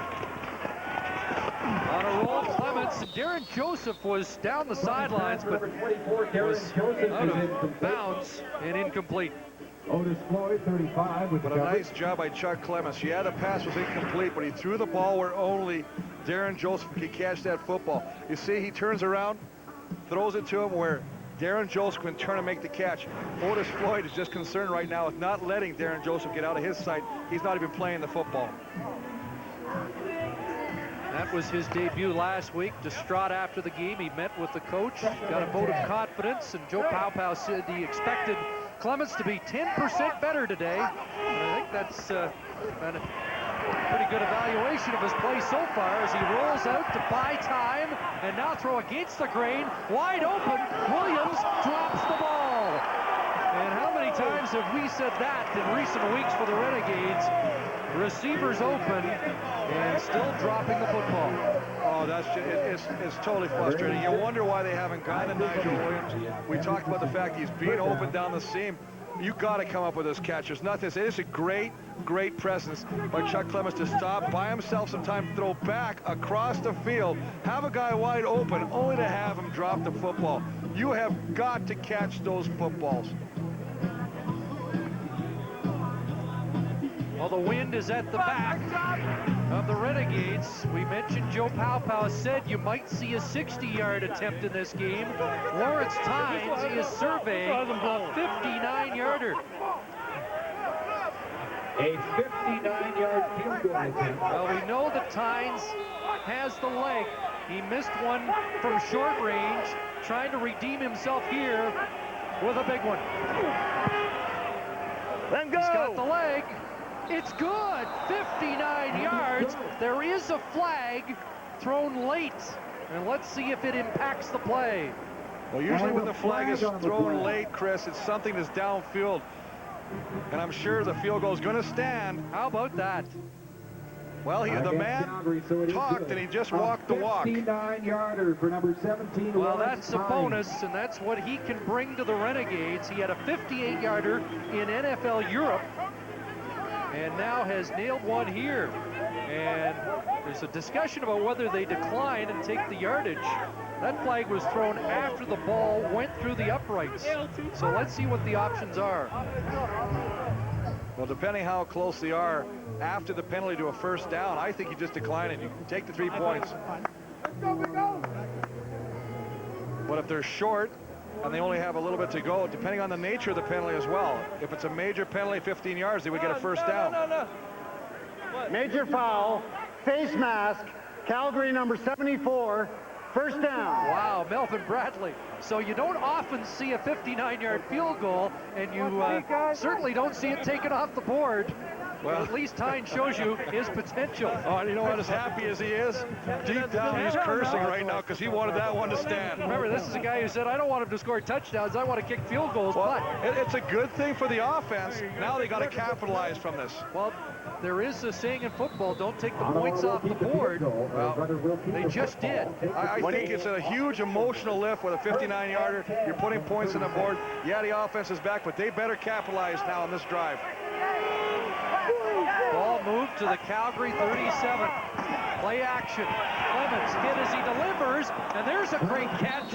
As stretching out was Reggie Jones, and that's certainly what Eric Tillman and Joe Paopao expected when they signed the former Rough Rider. Well, he's just going to go down 20 yards and curl back in the middle, trying to get some separation from Deshaun Austin, who's played very well at the cornerback, wide side cornerback position. But a nice job. Look at the presence. One of the things you can't teach a quarterback, to stay in the pocket knowing you're going to get hit. That is a veteran move right there by Chuck Clements. 18 yards on the Clements to Jones connection. And a first down for the Renegades. At the Calgary 19. Clements steps up. Chased by Rogers and Johnson, and throws it away. And Alondra Johnson lowers the boom out of bounds. Alondra Johnson, 51. But a nice decision by Chuck Clements to get outside, buy himself some more time. Alondra Johnson's in pursuit. He's going to force Chuck Clements to throw this football, but Chuck Clements knows he's got a receiver downfield. He just purposely overthrows him, and he'll start over and get the ball exactly where they had it and just be second down. See Joe Barnes with tight coverage on Denny Montana. But when you know you've taken 3 points off the board, you don't want to throw one up. Well, exactly. You don't want to try and force one in there. He did the nice decision by getting rid of the football, putting where no one could come up with it.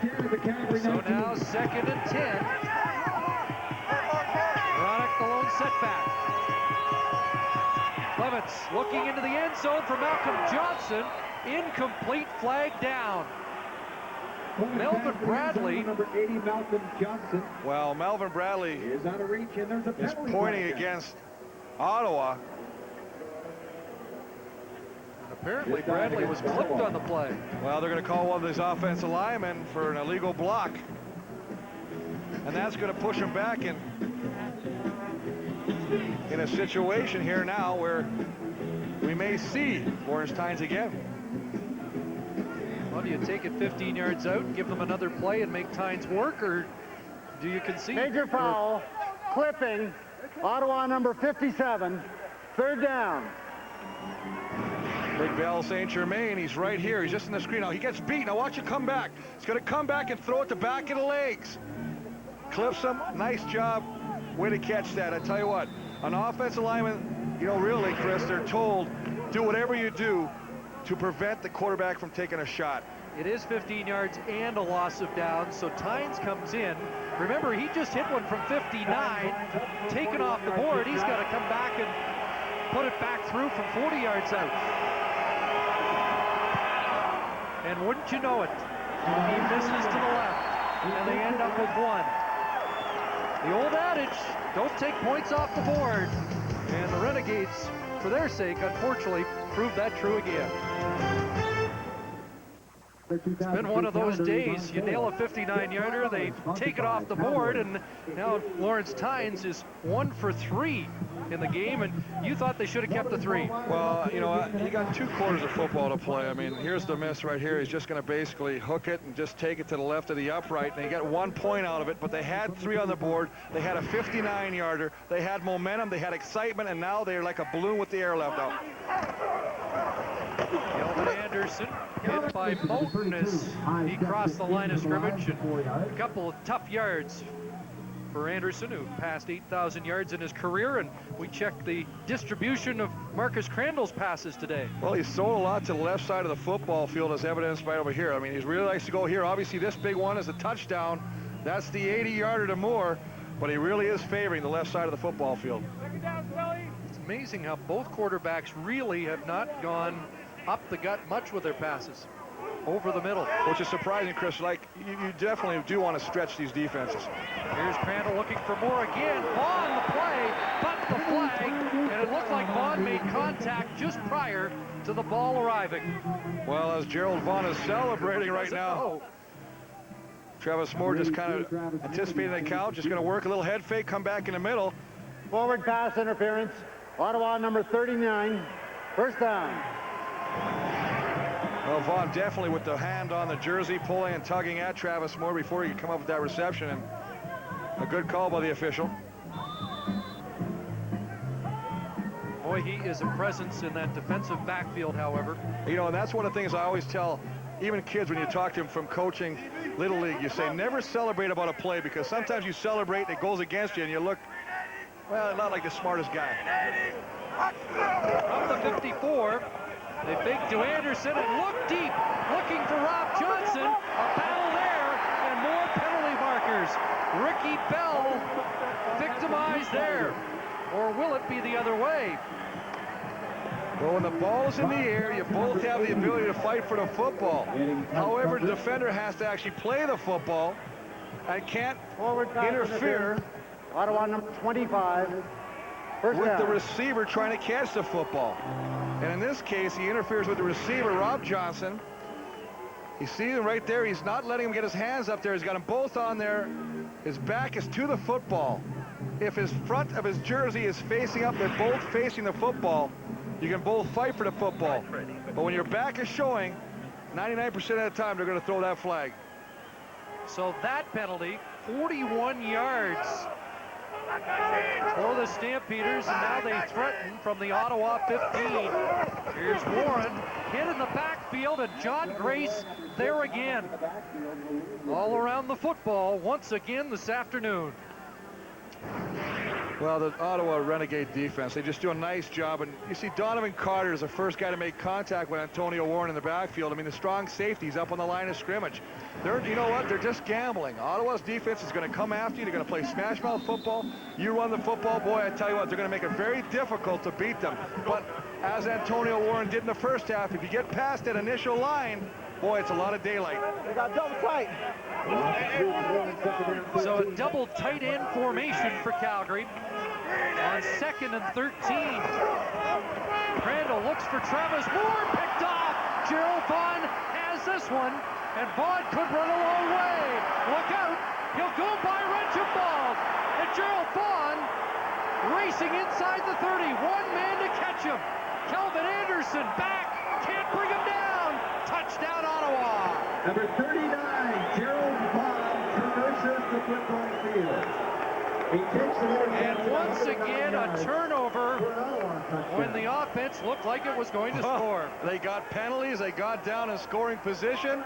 They brought in double tight end to give Marcus Crandall more time to throw the football. They know Ottawa is going to come after him. They do a nice job of bringing the blitz. They put pressure on him. He throws the ball.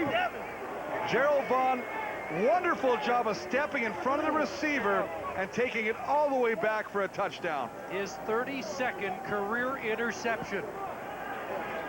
What a force he is, and what a turnaround in this game. Well, one of the guys that Ronnie Lancaster Hamilton was so sorry to lose was Gerald Vaughn. Not only for his playmaking ability on the football field, but for his character and his leadership in the locker room. Tides to add the extra point. Renegades have the lead here in the third quarter. 105 yards. Vaughn returning the interception for a touchdown. Well, a little oxygen for Gerald Vaughn. That was a 109-yard touchdown, the third of his career. Well, I tell you what, they're bringing blitz. This guy's coming. This guy's coming. Here's the save. He's coming. Here, this guy's coming. You got 4 guys coming. Now, when they bring everybody up there, you got to get rid of the ball. They got double tight in there. He has to still throw the ball in a hurry. Look at that. Gerald Vaughn in the hip pocket picks up the interception, his second of the year, and takes it 109 yards to put Ottawa right back in this game with the lead 13-11. Like Scott Reginald got stuck in the mud there. Well, change of direction. Calvin Anderson, a great effort to get back, but Vaughn with one move and he was dancing in the end zone. That's the veteran quality of Gerald Vaughn. You see him just sitting in the hip pocket of Travis Moore? Just following Travis Moore through the football field. The ball's thrown, underthrown. Now I got to go back out there and play some more. And he makes Calgary pay. Antonio Warren skips across the 25 and lunges past the 40. Trying to re-energize this Stampeder crew that has to be reeling. Return, it's a 38-yard return. As you see Gerald Vaughn go on the football field, he just does a nice job. He's going to enter the center of your screen. Just going to sit on the hip pocket right there. The ball is underthrown, and Gerald Vaughn does the rest on his own, just eluding the tackler, cuts back against the grain, goes back, and as you say, catches Reginald flat-footed, and that becomes a foot race. Great effort by Calvin Anderson to try and tackle him at the end, but Gerald Vaughn, a little shift move at the end and takes it into the end zone. 109 yards. Wally Buono stays with Marcus Crandall. The give Anderson. Crandall short turns, yardage. Hands off, and it's Calvin Anderson up the middle. John Grace. Gain is about 3 yards. Blake Moten on the tackle. Well, he realized he'd like to have that pass back. He just underthrown it, so he's just going to come back. Don't lose faith in what's still being working. Give the ball to Calvin Anderson. Ottawa's defense been playing tough on the run all day, except for the one run in the second quarter by Antonio Warren. Hey, I got 14th interception tossed by Crandall this year. 2nd and 7. Looks all the wide side. It falls incomplete. Couple of Renegades were in the neighborhood. The pass intended for Kamal Peterson, and the armchair quarterbacks want to see Ben Sankey. Well, you see what happens right now when the offense has a big play against him. He comes out and you go 2 and out the next series. The Boo Birds come out and they're right all over him, as you say, and they want to see Ben Sankey.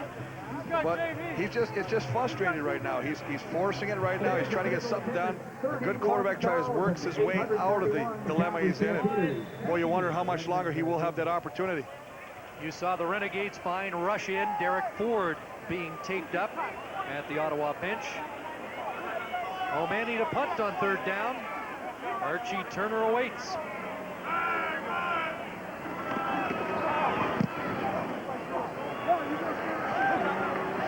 Turner at his 20. Flag down as somebody blocked Kamal Peterson in the back and helped spring Number 27, Turner on Archie Turner, and I think it's Ricky Bell who will get tagged with the call. But the Renegades have stolen the lead here in Calgary. The 24th consecutive crowd of over 30,000 at McMahon Stadium, 31,891. Growing impatient here, but they have backed up the Renegades thanks to this Ricky Bell penalty on Aldi Henry, who's always so impressive on Calgary special teams. 5 minutes remaining, 3rd quarter. It's a 2-point Ottawa lead as they start from their own 12. Offside Ottawa as Clements airs it down the sidelines and into the Calgary bench. Clements' pass is incomplete and a flag down. Seen this a few times today. The receivers in Ray Elgard form today, but getting called for it. Well, just trying to get the jump on the defender, the secondary guy covering him. Offside. Ottawa number 86. Decline. 2nd down. Well, Nigel Williams, he's right there. He's just going to kind of jump the line. You can see him right there. He doesn't even stop. He just keeps going and tries to get away with one. Official right there throwing the flag. And so it's 2nd and 10. A few times Ottawa's been backed up today, but Clements has done a nice job of at least getting them better field position before the punt. 2nd and 10. Pressure on, and he throws a strike, and this will be dropped. And that's the newcomer, Reggie Jones. And that brings up 3rd down as we join Mark. Well, Chris, speaking of Ray Elgard, he's one of 5 new members of the Canadian Football Hall of Fame. The inductions tonight in Hamilton. And Elgard played his entire career in Saskatchewan, 14 years. He was the CFL's outstanding Canadian 3 times, an All-Star 4 times. And his teammate Roger Aldag on the O-line played his entire 17-year career with Saskatchewan, a CFL All-Star 5 times. Well, our congratulations to all those gentlemen, and Ray will remember you for a lot more than that running start. Here's Warren. Big tackle there, Vernon Mitchell. If he doesn't grab him, Antonio Warren's running a long way. 4 minutes left, 3rd quarter. Here's Anderson breaking a tackle and making something out of nothing down to the 37-yard line. So a gain of 7 for Kelvin Anderson as Calgary takes it over on the Ottawa side of the field. Well, on the Ottawa side of the field, and you get nice 1st down production, and allows Marcus Crandall to try and use more of the playbook that he has. Right now, he's got to mix it up a little bit. He's becoming pretty standard in what he wants to do. He's trying to force situations to the left side of the football field. I think he's got to start running with the football. Kelvin just passed Tracy Ham on the all-time rushing list, and he'll add to his totals, but get drilled back, and look at that extra fight to get a 1st down when I thought he was stopped short. Well, he was, but the big offensive lineman on the right side, I mean, they're just going to keep pushing. You got Freddie Childress, you got Jay McNeil. They're going to try and get him that first down to keep the drive alive. Anderson passing Tracy Ham, now standing 8th on the all-time rushing list. And he came into this game 61 yards, at a top spot in the rushing lead. 1st and 10, double tights for the Stamps. Crandall with time, and that ball is knocked down by Vernon Mitchell, intended for Rob Johnson. Well, again, a situation where they're anticipating on 2nd down, having some pressure coming from the Ottawa Renegades defense. They bring in the double tight, little extra protection, a little extra time for Crandall. He tries to thread the needle, but a nice job of covering by Vernon Mitchell, coming back on that football, staying right in the hip pocket of the receiver. You know, we haven't used the word today, and maybe we should just put it away, but again today, this Ottawa defense not looking at all like an expansion team. Well, you know, talking to them earlier, Chris, they really hate that label. Crandall, bust out, takes off. Grace in pursuit, what a block. And Crandall stopped short of a first down, penalty marker down, and Kelvin Anderson provided the block, but I think paid a price. Well, Kelvin Anderson left his feet to make the block on John Grace, and I think took the worst of the blow. He's coming off the field right now. You don't ever want to leave. He gets it in the stomach, in the solar plexus. Or lower. Or lower. That's the polite way of putting it. Nice job of evading the pressure, getting to the outside. And right in there, inside your screen, he's just trying to get to the outside. And Calgary number 8. Repeat 2nd down. Well, for not Kamal Peterson jumping the gun again. And Chris, we've seen that time and time again by both offenses, the receivers jumping offside. That makes it 2nd and 15 and brings the ball back to the Ottawa 39.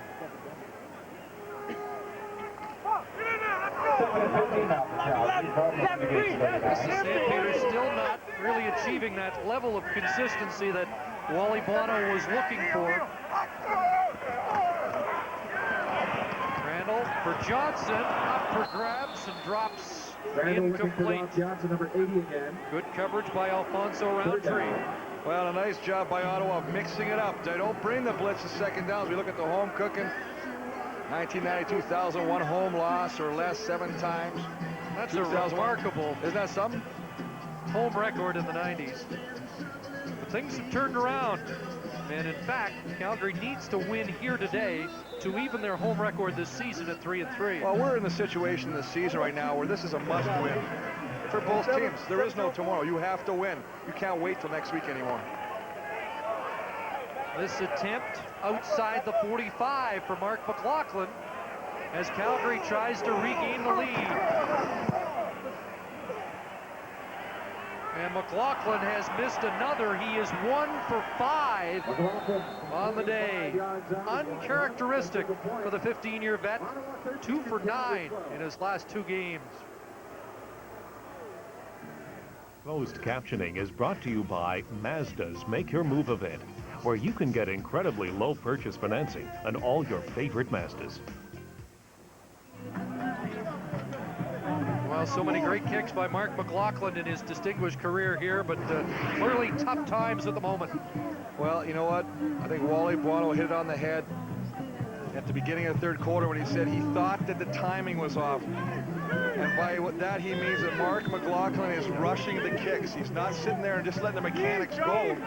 He's basically just trying to get it through. You see, there's the pin, snap pulled back into the holder, and he's just not hitting the ball. It's all mechanics. He's thinking too much about what he wants to do instead of just letting the natural rhythm of kicking the field goal take place. Ottawa stays a point up in this game, 13-12 in the final minute of the 3rd quarter, and a short gain for Josh Roddick. Number 91, and an injured Renegade. It looks like the center Carl Coulter feeling the effects. And there's also a Stampeder down on the field. So we'll take a break here in Calgary. Hey, we're back. The action heats up on the road to the Grey Cup. The CFL on CBC. At 3 Eastern, will the Rough Riders dominate the Eskimos again, or will Edmonton get revenge? The CFL on CBC next Saturday. Well, Willie Fells requiring assistance to get to the bench. Looks like the left knee has been hurt. We saw Platt Clayton, the athletic therapist, out there looking at the left knee and checking the stability of the joint. And you can see that just from the look of Willie Fells that it's causing him some discomfort. You know, Chris, after the comments about Robert Drummond last year, he was on the bubble in Calgary, and he certainly played his way back into the good graces, and he's been outstanding this year. And that will bring Calgary native Chris Hoople into the game.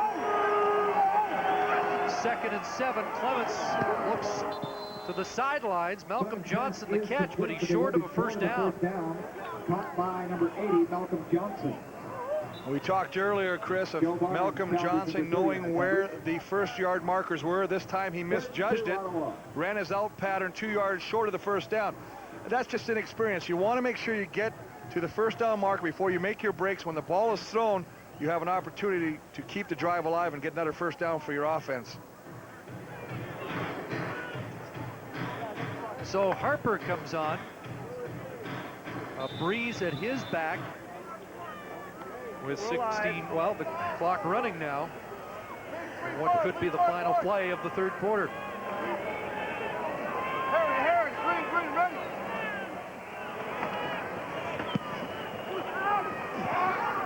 High punt. Warren fielding it at his 18. Crossing the 25. And that is where the Stampeders will put the ball in play when we begin the fourth quarter as Fells tries to walk it off. Renegades with a 1-point lead.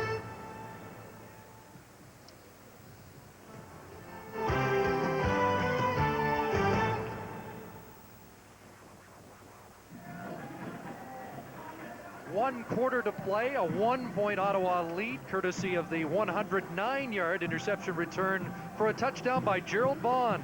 Well, we talked about these things right here, the big turnovers. We had 3 in the first half by Ottawa, the big one by Calgary in the third quarter that led to the 109-yard return by Gerald Vaughn. The big thing, though, in the passing yards right here. This third quarter, Crandall, here's his passing yards, 0. You're going to have to start putting some numbers on to move that offense. And on the turnovers, Calgary with just 3 points off the 3 Ottawa turnovers, and of course, Vaughn providing 7 on the lone Calgary turnover. Anderson tossed out of bounds by Kelly Wiltshire as we join Mark.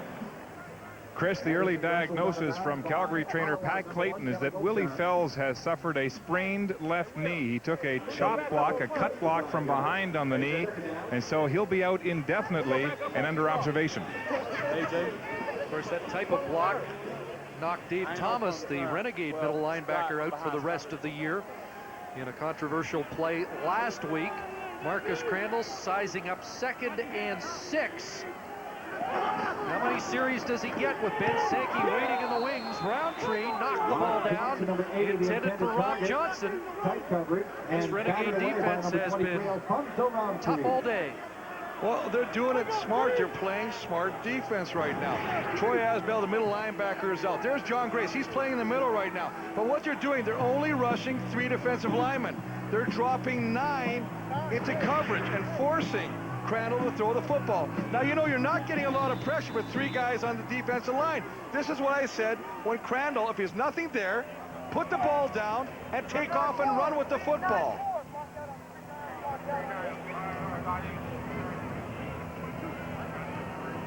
O'Mani to punt, and Turner is back. Let him go!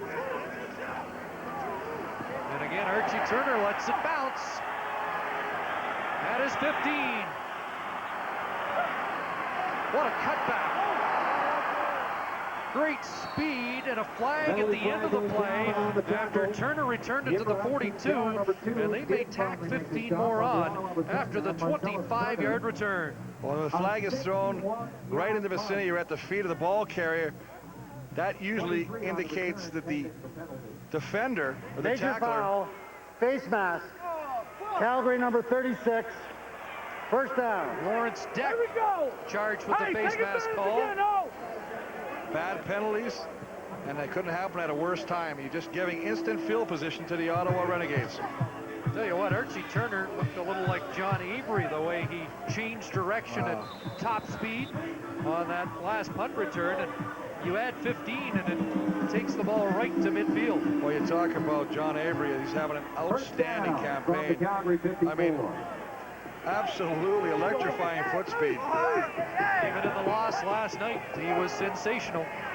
Clements dumps it off. And there's Jimmy Oliver as we rejoin Mark Lee. Chris, we mentioned Ray Elgart and Roger Aldag going into the hall. They'll be joined by these men. Paul Bennett, a CFL All-Star in his rookie season in 77. Played with the Cats, Toronto, and Winnipeg. Was a CFL Outstanding Canadian in 83. Also Les Brown, the ball hawk, career spanning 11 seasons, establishing a CFL record for most interception return yards, which still stands. And we should also mention that Bob Ackles, the president and CEO of the BC Lions, will go in to the hall tonight as a builder. Yes, again, our congratulations. A couple of former teammates of Chris Wallaby and Josh Ronick running over people and down to the 32. And well, Ronick, if he could erase 2 fumbles from his resume today, it'd be outstanding. Well, he's 5'7", and when he lowers that shoulder, I guarantee he's not over a foot off the football ground. Look at great vision, feet going, always turn those shoulder pads, and then he drops the shoulder. Look at that. Nice shoulder pad to safety.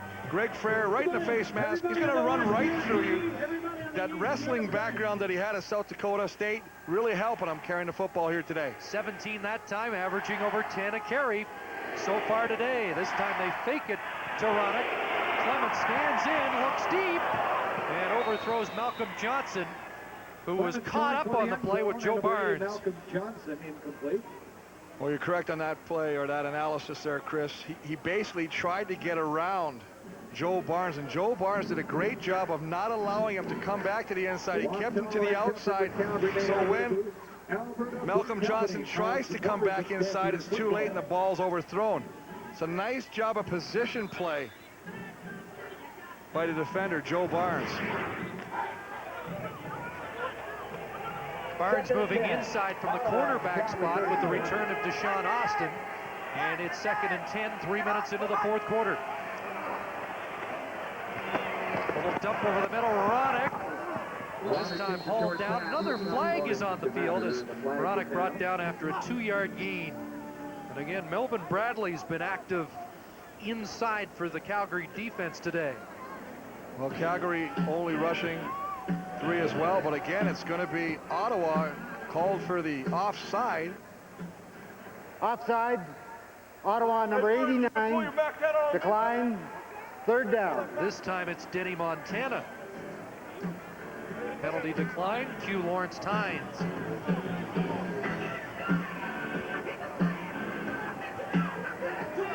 Let's see what Lawrence Tynes has in his foot after missing the last one. Mark?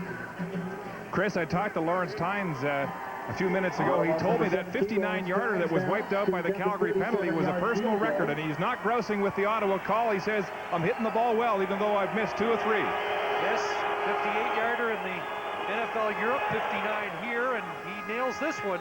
No mistake by Tynes, and it's a 4-point Ottawa lead here early in the 4th quarter at McMahon.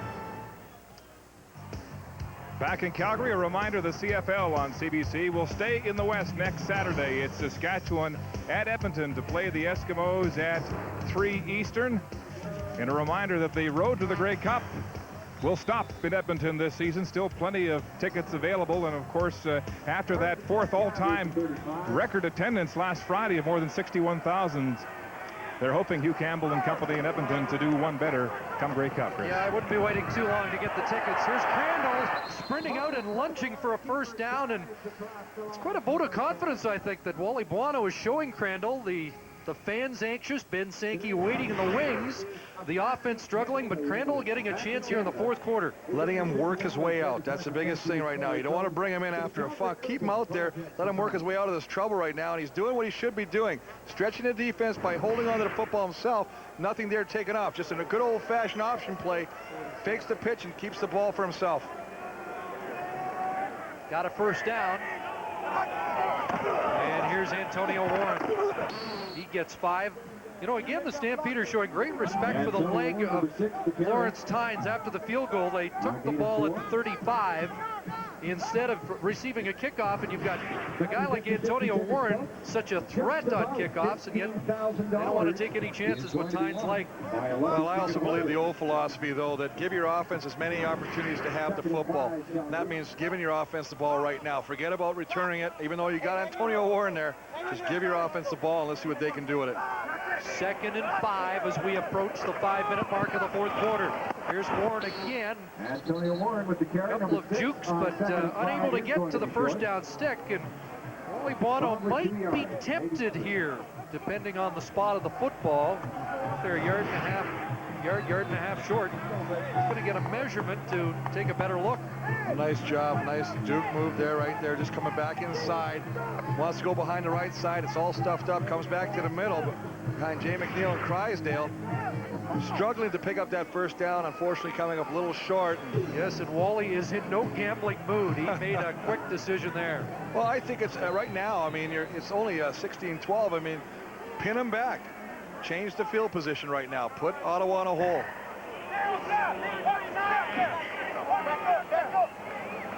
Archie Turner's let a couple hit the turf here. That's it, let him go. See what he does with this one from his 3.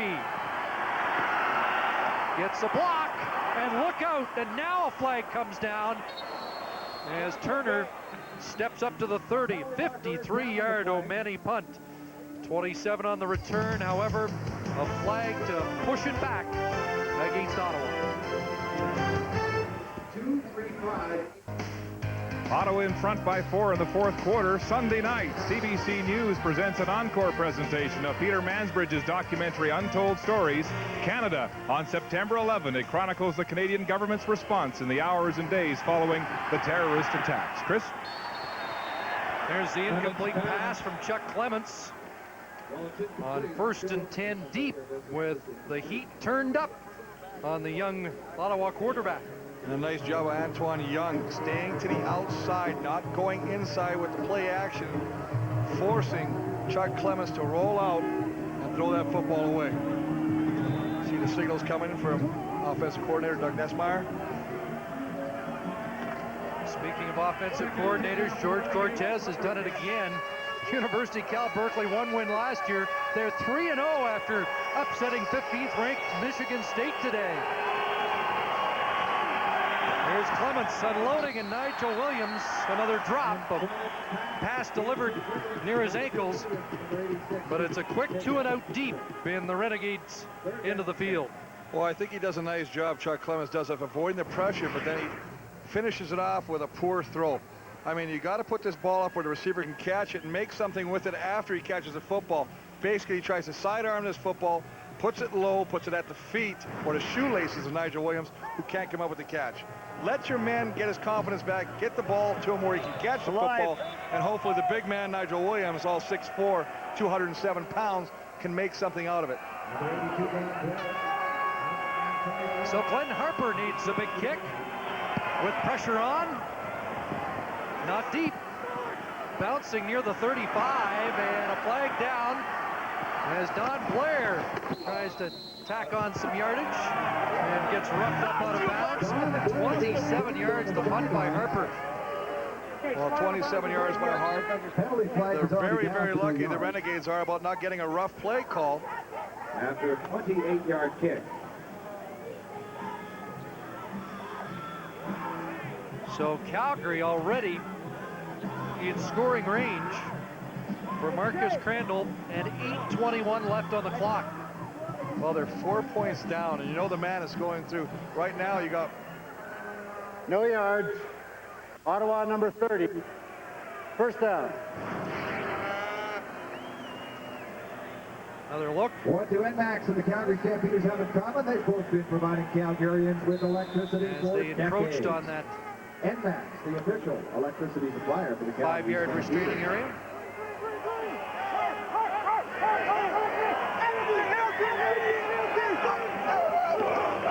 Crandall to Kamal Peterson. And he's wrapped up, drops the ball. John Grace has it. Calgary has turned it over again, and John Grace has vacuumed up another loose football. That's his 4th fumble recovery of the year. Another mistake for the defending Grey Cup champs. So what's happening? Is it them or is it us? Get your head on straight, relax, play with some intensity, and just do what you're supposed to do. Don't think about what's happened. Let's move ahead from now on. Great audio from the bench. Jacques Chapdelaine just conducted a meeting after the fumble by Kamal Peterson.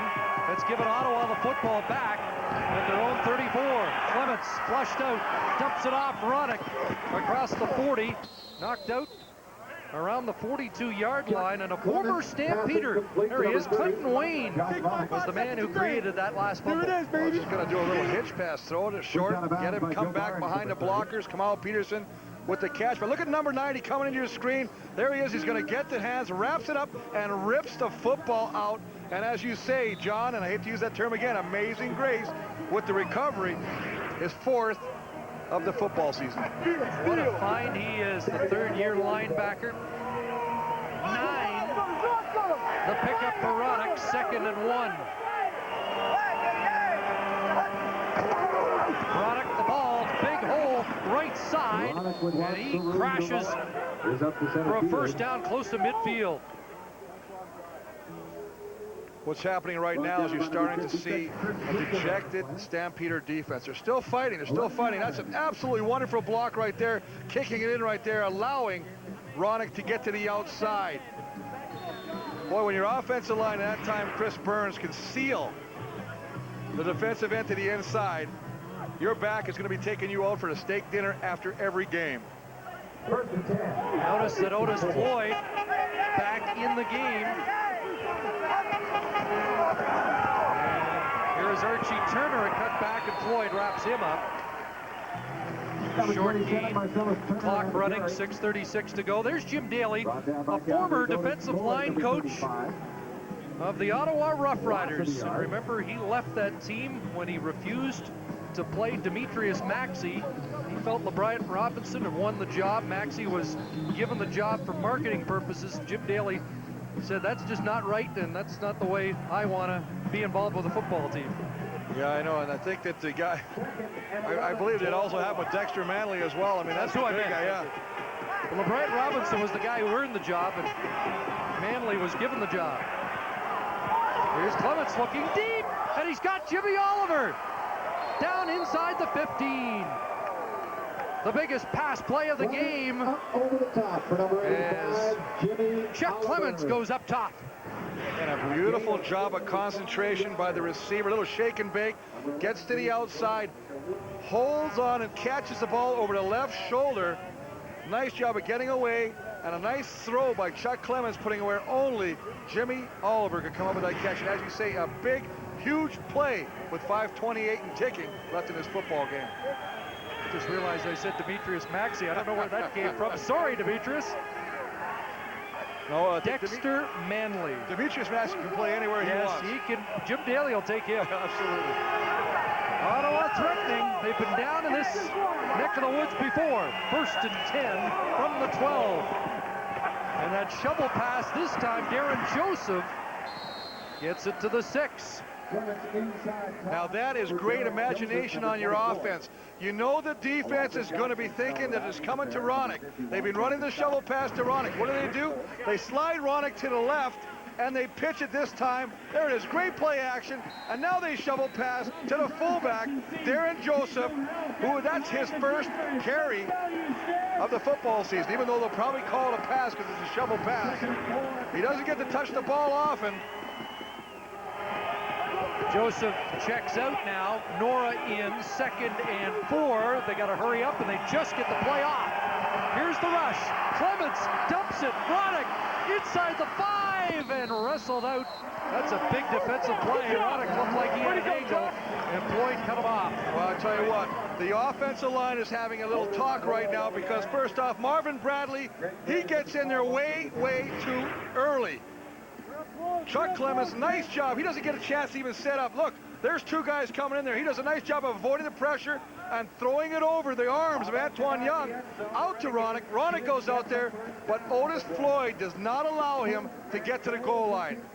Ronick does, however, pick up a first down, and it's 1st and goal from just outside the 1.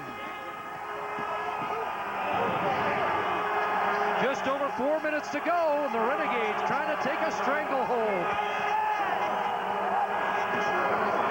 Option play, toss, Ronick, touchdown, Ottawa!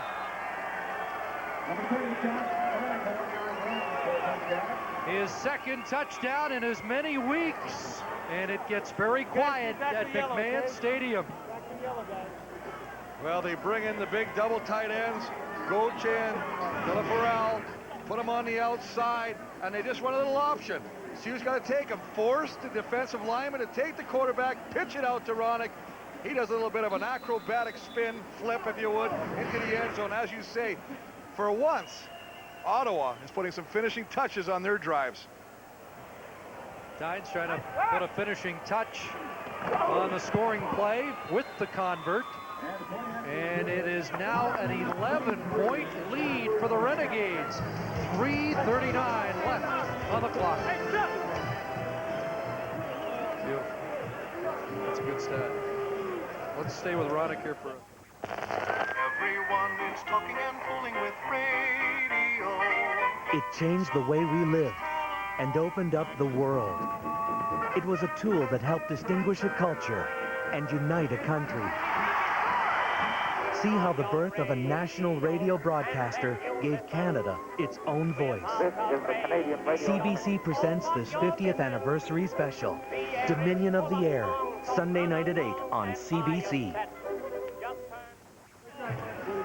Well, that afternoon for Josh Ronick, 95 yards rushing, 173 yards from scrimmage. A little option. All they're going to do is try and get him. He gets around it, but he's got to take the quarterback. As a result, he pitches it to Ronick. And number 11, Bray, has got to make the play. Doesn't get there in time. Ronick dives in. Touchdown, Ottawa. And as you say, a big lead with 3:39 left in the football game. There's a delighted offensive coordinator, Doug Nussmeier. And 2 touchdowns off 2 Calgary turnovers in this game, and that's a huge difference. The Grey Cup champions are in serious difficulty on home turf here this afternoon. Antonio Warren with an inspired return up to the 44 as we join Mark Lee. Chris, a dilemma here on the Stampeder bench. Willie Fells just collapsed moments ago behind the bench. We were having a chat about the status of his injured left knee. He said it was a chop block from behind, and then all of a sudden he went down in a heap of pain, and now being addressed by Pat Clayton and the rest of the Calgary medical staff. So it doesn't look good for Willie Fells. Now it's quarterback. And another breaking story. Ben Sankey is in relief of Marcus Crandall. Cheers from the crowd. And 3:15 left for Sankey to provide a miracle. Anderson up to the 50. He has a limited short list. Jacques Chapdelaine telling us before the game, Sankey was asked earlier this week his top 10 plays from last year, and they have devised a shortened playbook for him, and we'll see how he executes it when we return for the final 3 minutes at McMahon.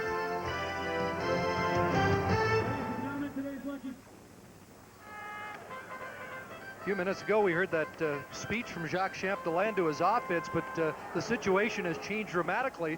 Offense never got back on the field until the Renegades had added 7 points to their lead, and now it's up to Ben Sankey. And Chris, I mentioned earlier in the first half, since opening day, only 3 points for Calgary in the last 3 minutes of all their games this year, and they need 11 here in the final 3 minutes to move back into a tie. Well, you know what, a lot of time people say statistics, they don't really mean anything, but that's a statistic that actually has some bearing on this football game. Calgary has got to change that stat. They've got to start scoring. I mean, if you can't score at the last 3 minutes of the half or last 3 minutes of the game, you're not going to win many football games when it comes crunch time, and it's crunch time right now. Ben Sankey, 6 starts last year. Remember, he won the starter's job in training camp ahead of Marcus Crandall last year, and then got hurt on opening day. Three receivers right side. Has some time, guns it, and it's picked off. Alfonso Roundtree intercepts Sankey, and look out, Roundtree can go a long way. Inside the 30 and cut off at the 25, and that's the danger in making a change and going to a guy with less than a week of time to prepare. Well, they go with a double tight end to try and give Sankey a little bit more time to view the downfield where he wants to throw the football. Reginbald's in there. They got the backside covered. Sits back there, throws it in. But again, one of those throws is thrown straight on a rope, and that allows the defender, in this case, Alfonso Roundtree, to cut in front of the receiver. When you're throwing the ball deep, you got to get a little arc on that football so it falls anywhere, at least ahead of the receiver, to give your receiver a chance to catch that football. You can't put it on a rope in those situations. Not with the defender closest to the quarterback. Fourth pick of the year for Roundtree. Here's Josh Ronick looking for a 100-yard day. He will be close as he gets to the 20.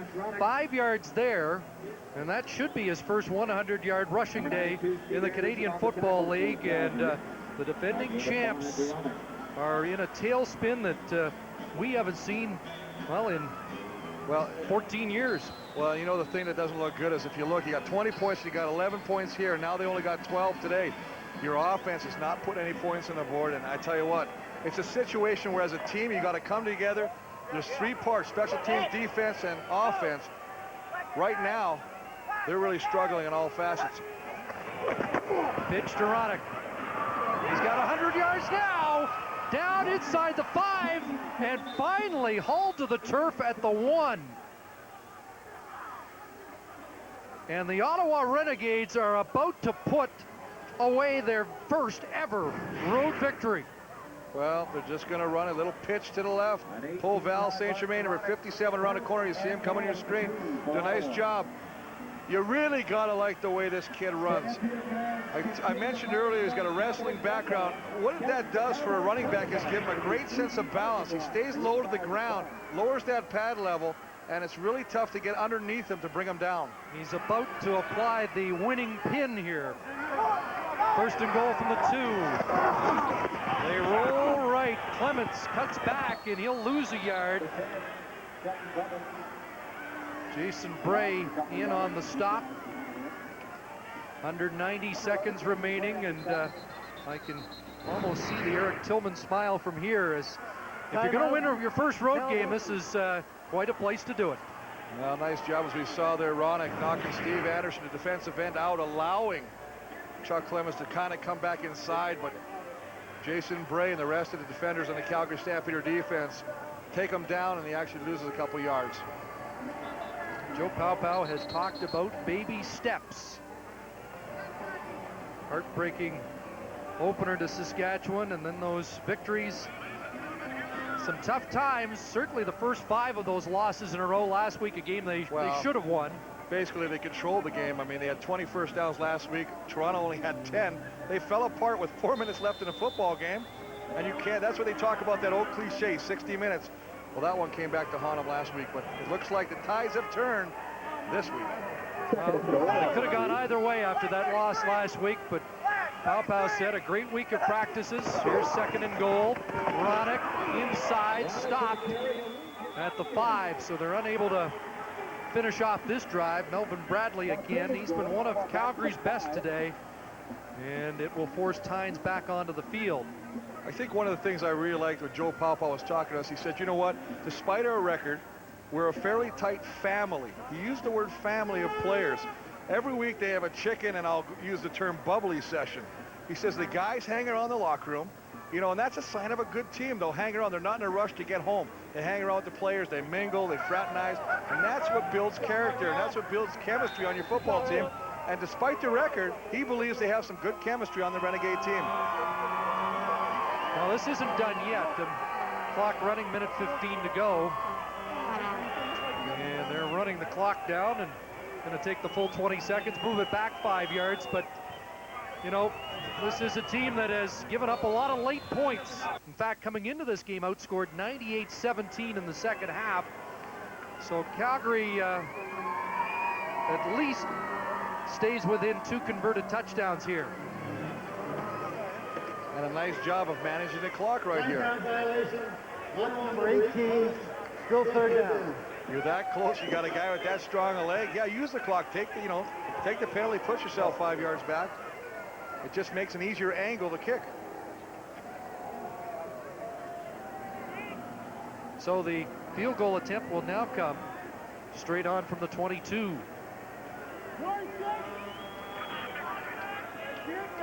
64 seconds remaining.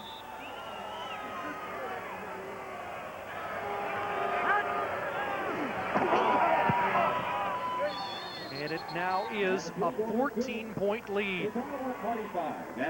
Exactly 1 minute left on the clock. Mark? Chris, as part of CBC Television's 50th anniversary of programming, the network is airing Dominion of the Air, produced by Mark Starowitz's award-winning team. This documentary looks at the remarkable story of the creators of Canada's national broadcasting system, Graham Spry and Alan Plant.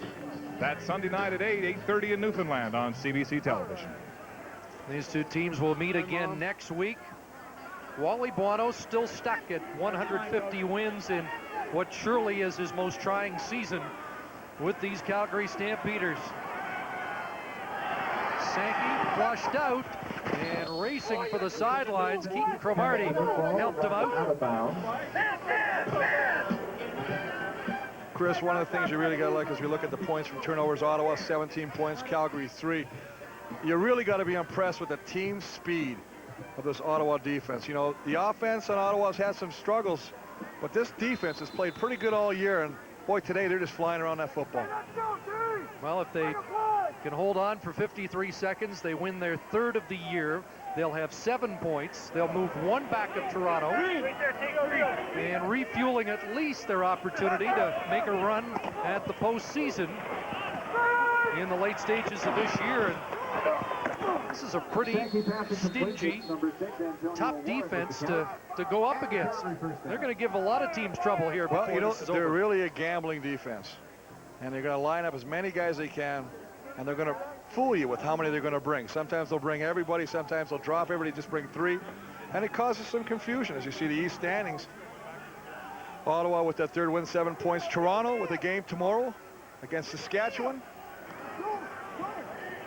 Ben Sankey hasn't really gone upfield here with the situation at the red alert stage, and Antonio Warren has a first down, but we're down to a half-minute remaining, and they're 2 touchdowns behind. And if this holds, Calgary remains 3 out of 4th place, with Saskatchewan ready to play the Argos tomorrow. Well, you know, they're starting to put themselves on the ground right now, and the dirt is slowly being shoveled over them. Boy, the Eskimos had the shovels out last week, and apparently the Renegades brought them today. Now Sankey going deep, looking downfield, jump ball, knocked away. Great coverage there, airtight provided by Vernon Mitchell, as Donnie Blair was streaking up the sidelines. Well, nice job. He just got him one-on-one coverage. Sankey wants to go deep. A lot of air in that ball, but absolutely wonderful coverage by Vernon Mitchell, who got burned earlier in the game by Travis Moore. And, you know, ever since we saw Gerald Vaughn in the hip pocket pick off that big interception by intended for Travis Moore, they really haven't gone back to Travis Moore much in the second half. No catches for Moore in the second half. 2nd and 10, Sankey. Short to Warren, and a punishing hit from Gerald Vaughn just to provide an exclamation mark on his afternoon. Well, Ottawa, the defense of Ottawa has put together their own little highlight film of the hit parade. They have laid some pops on the receivers of the Stampeders. Next Sunday, it will be the return engagement. And if Calgary wasn't sure what they were up against today, they'll be certain for next week. There's Kamal Peterson tossed down at the 22.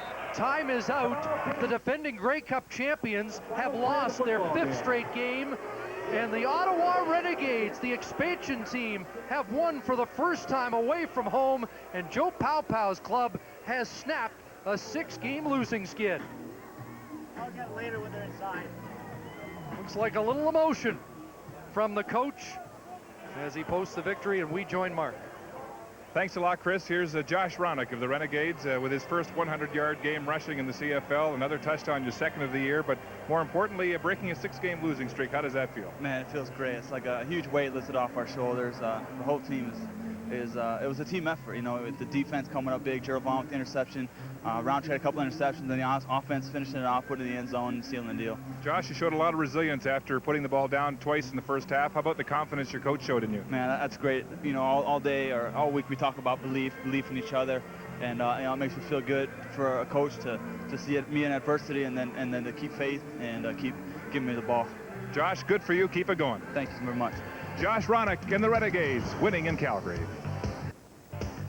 North America's richest show jumping purse is at stake tonight in the Spruce Meadows CN International, and next Saturday the CFL on CBC travels to Edmonton. It's the Eskimos and Saskatchewan. Here today, an inspired expansion team snaps a 6-game losing streak.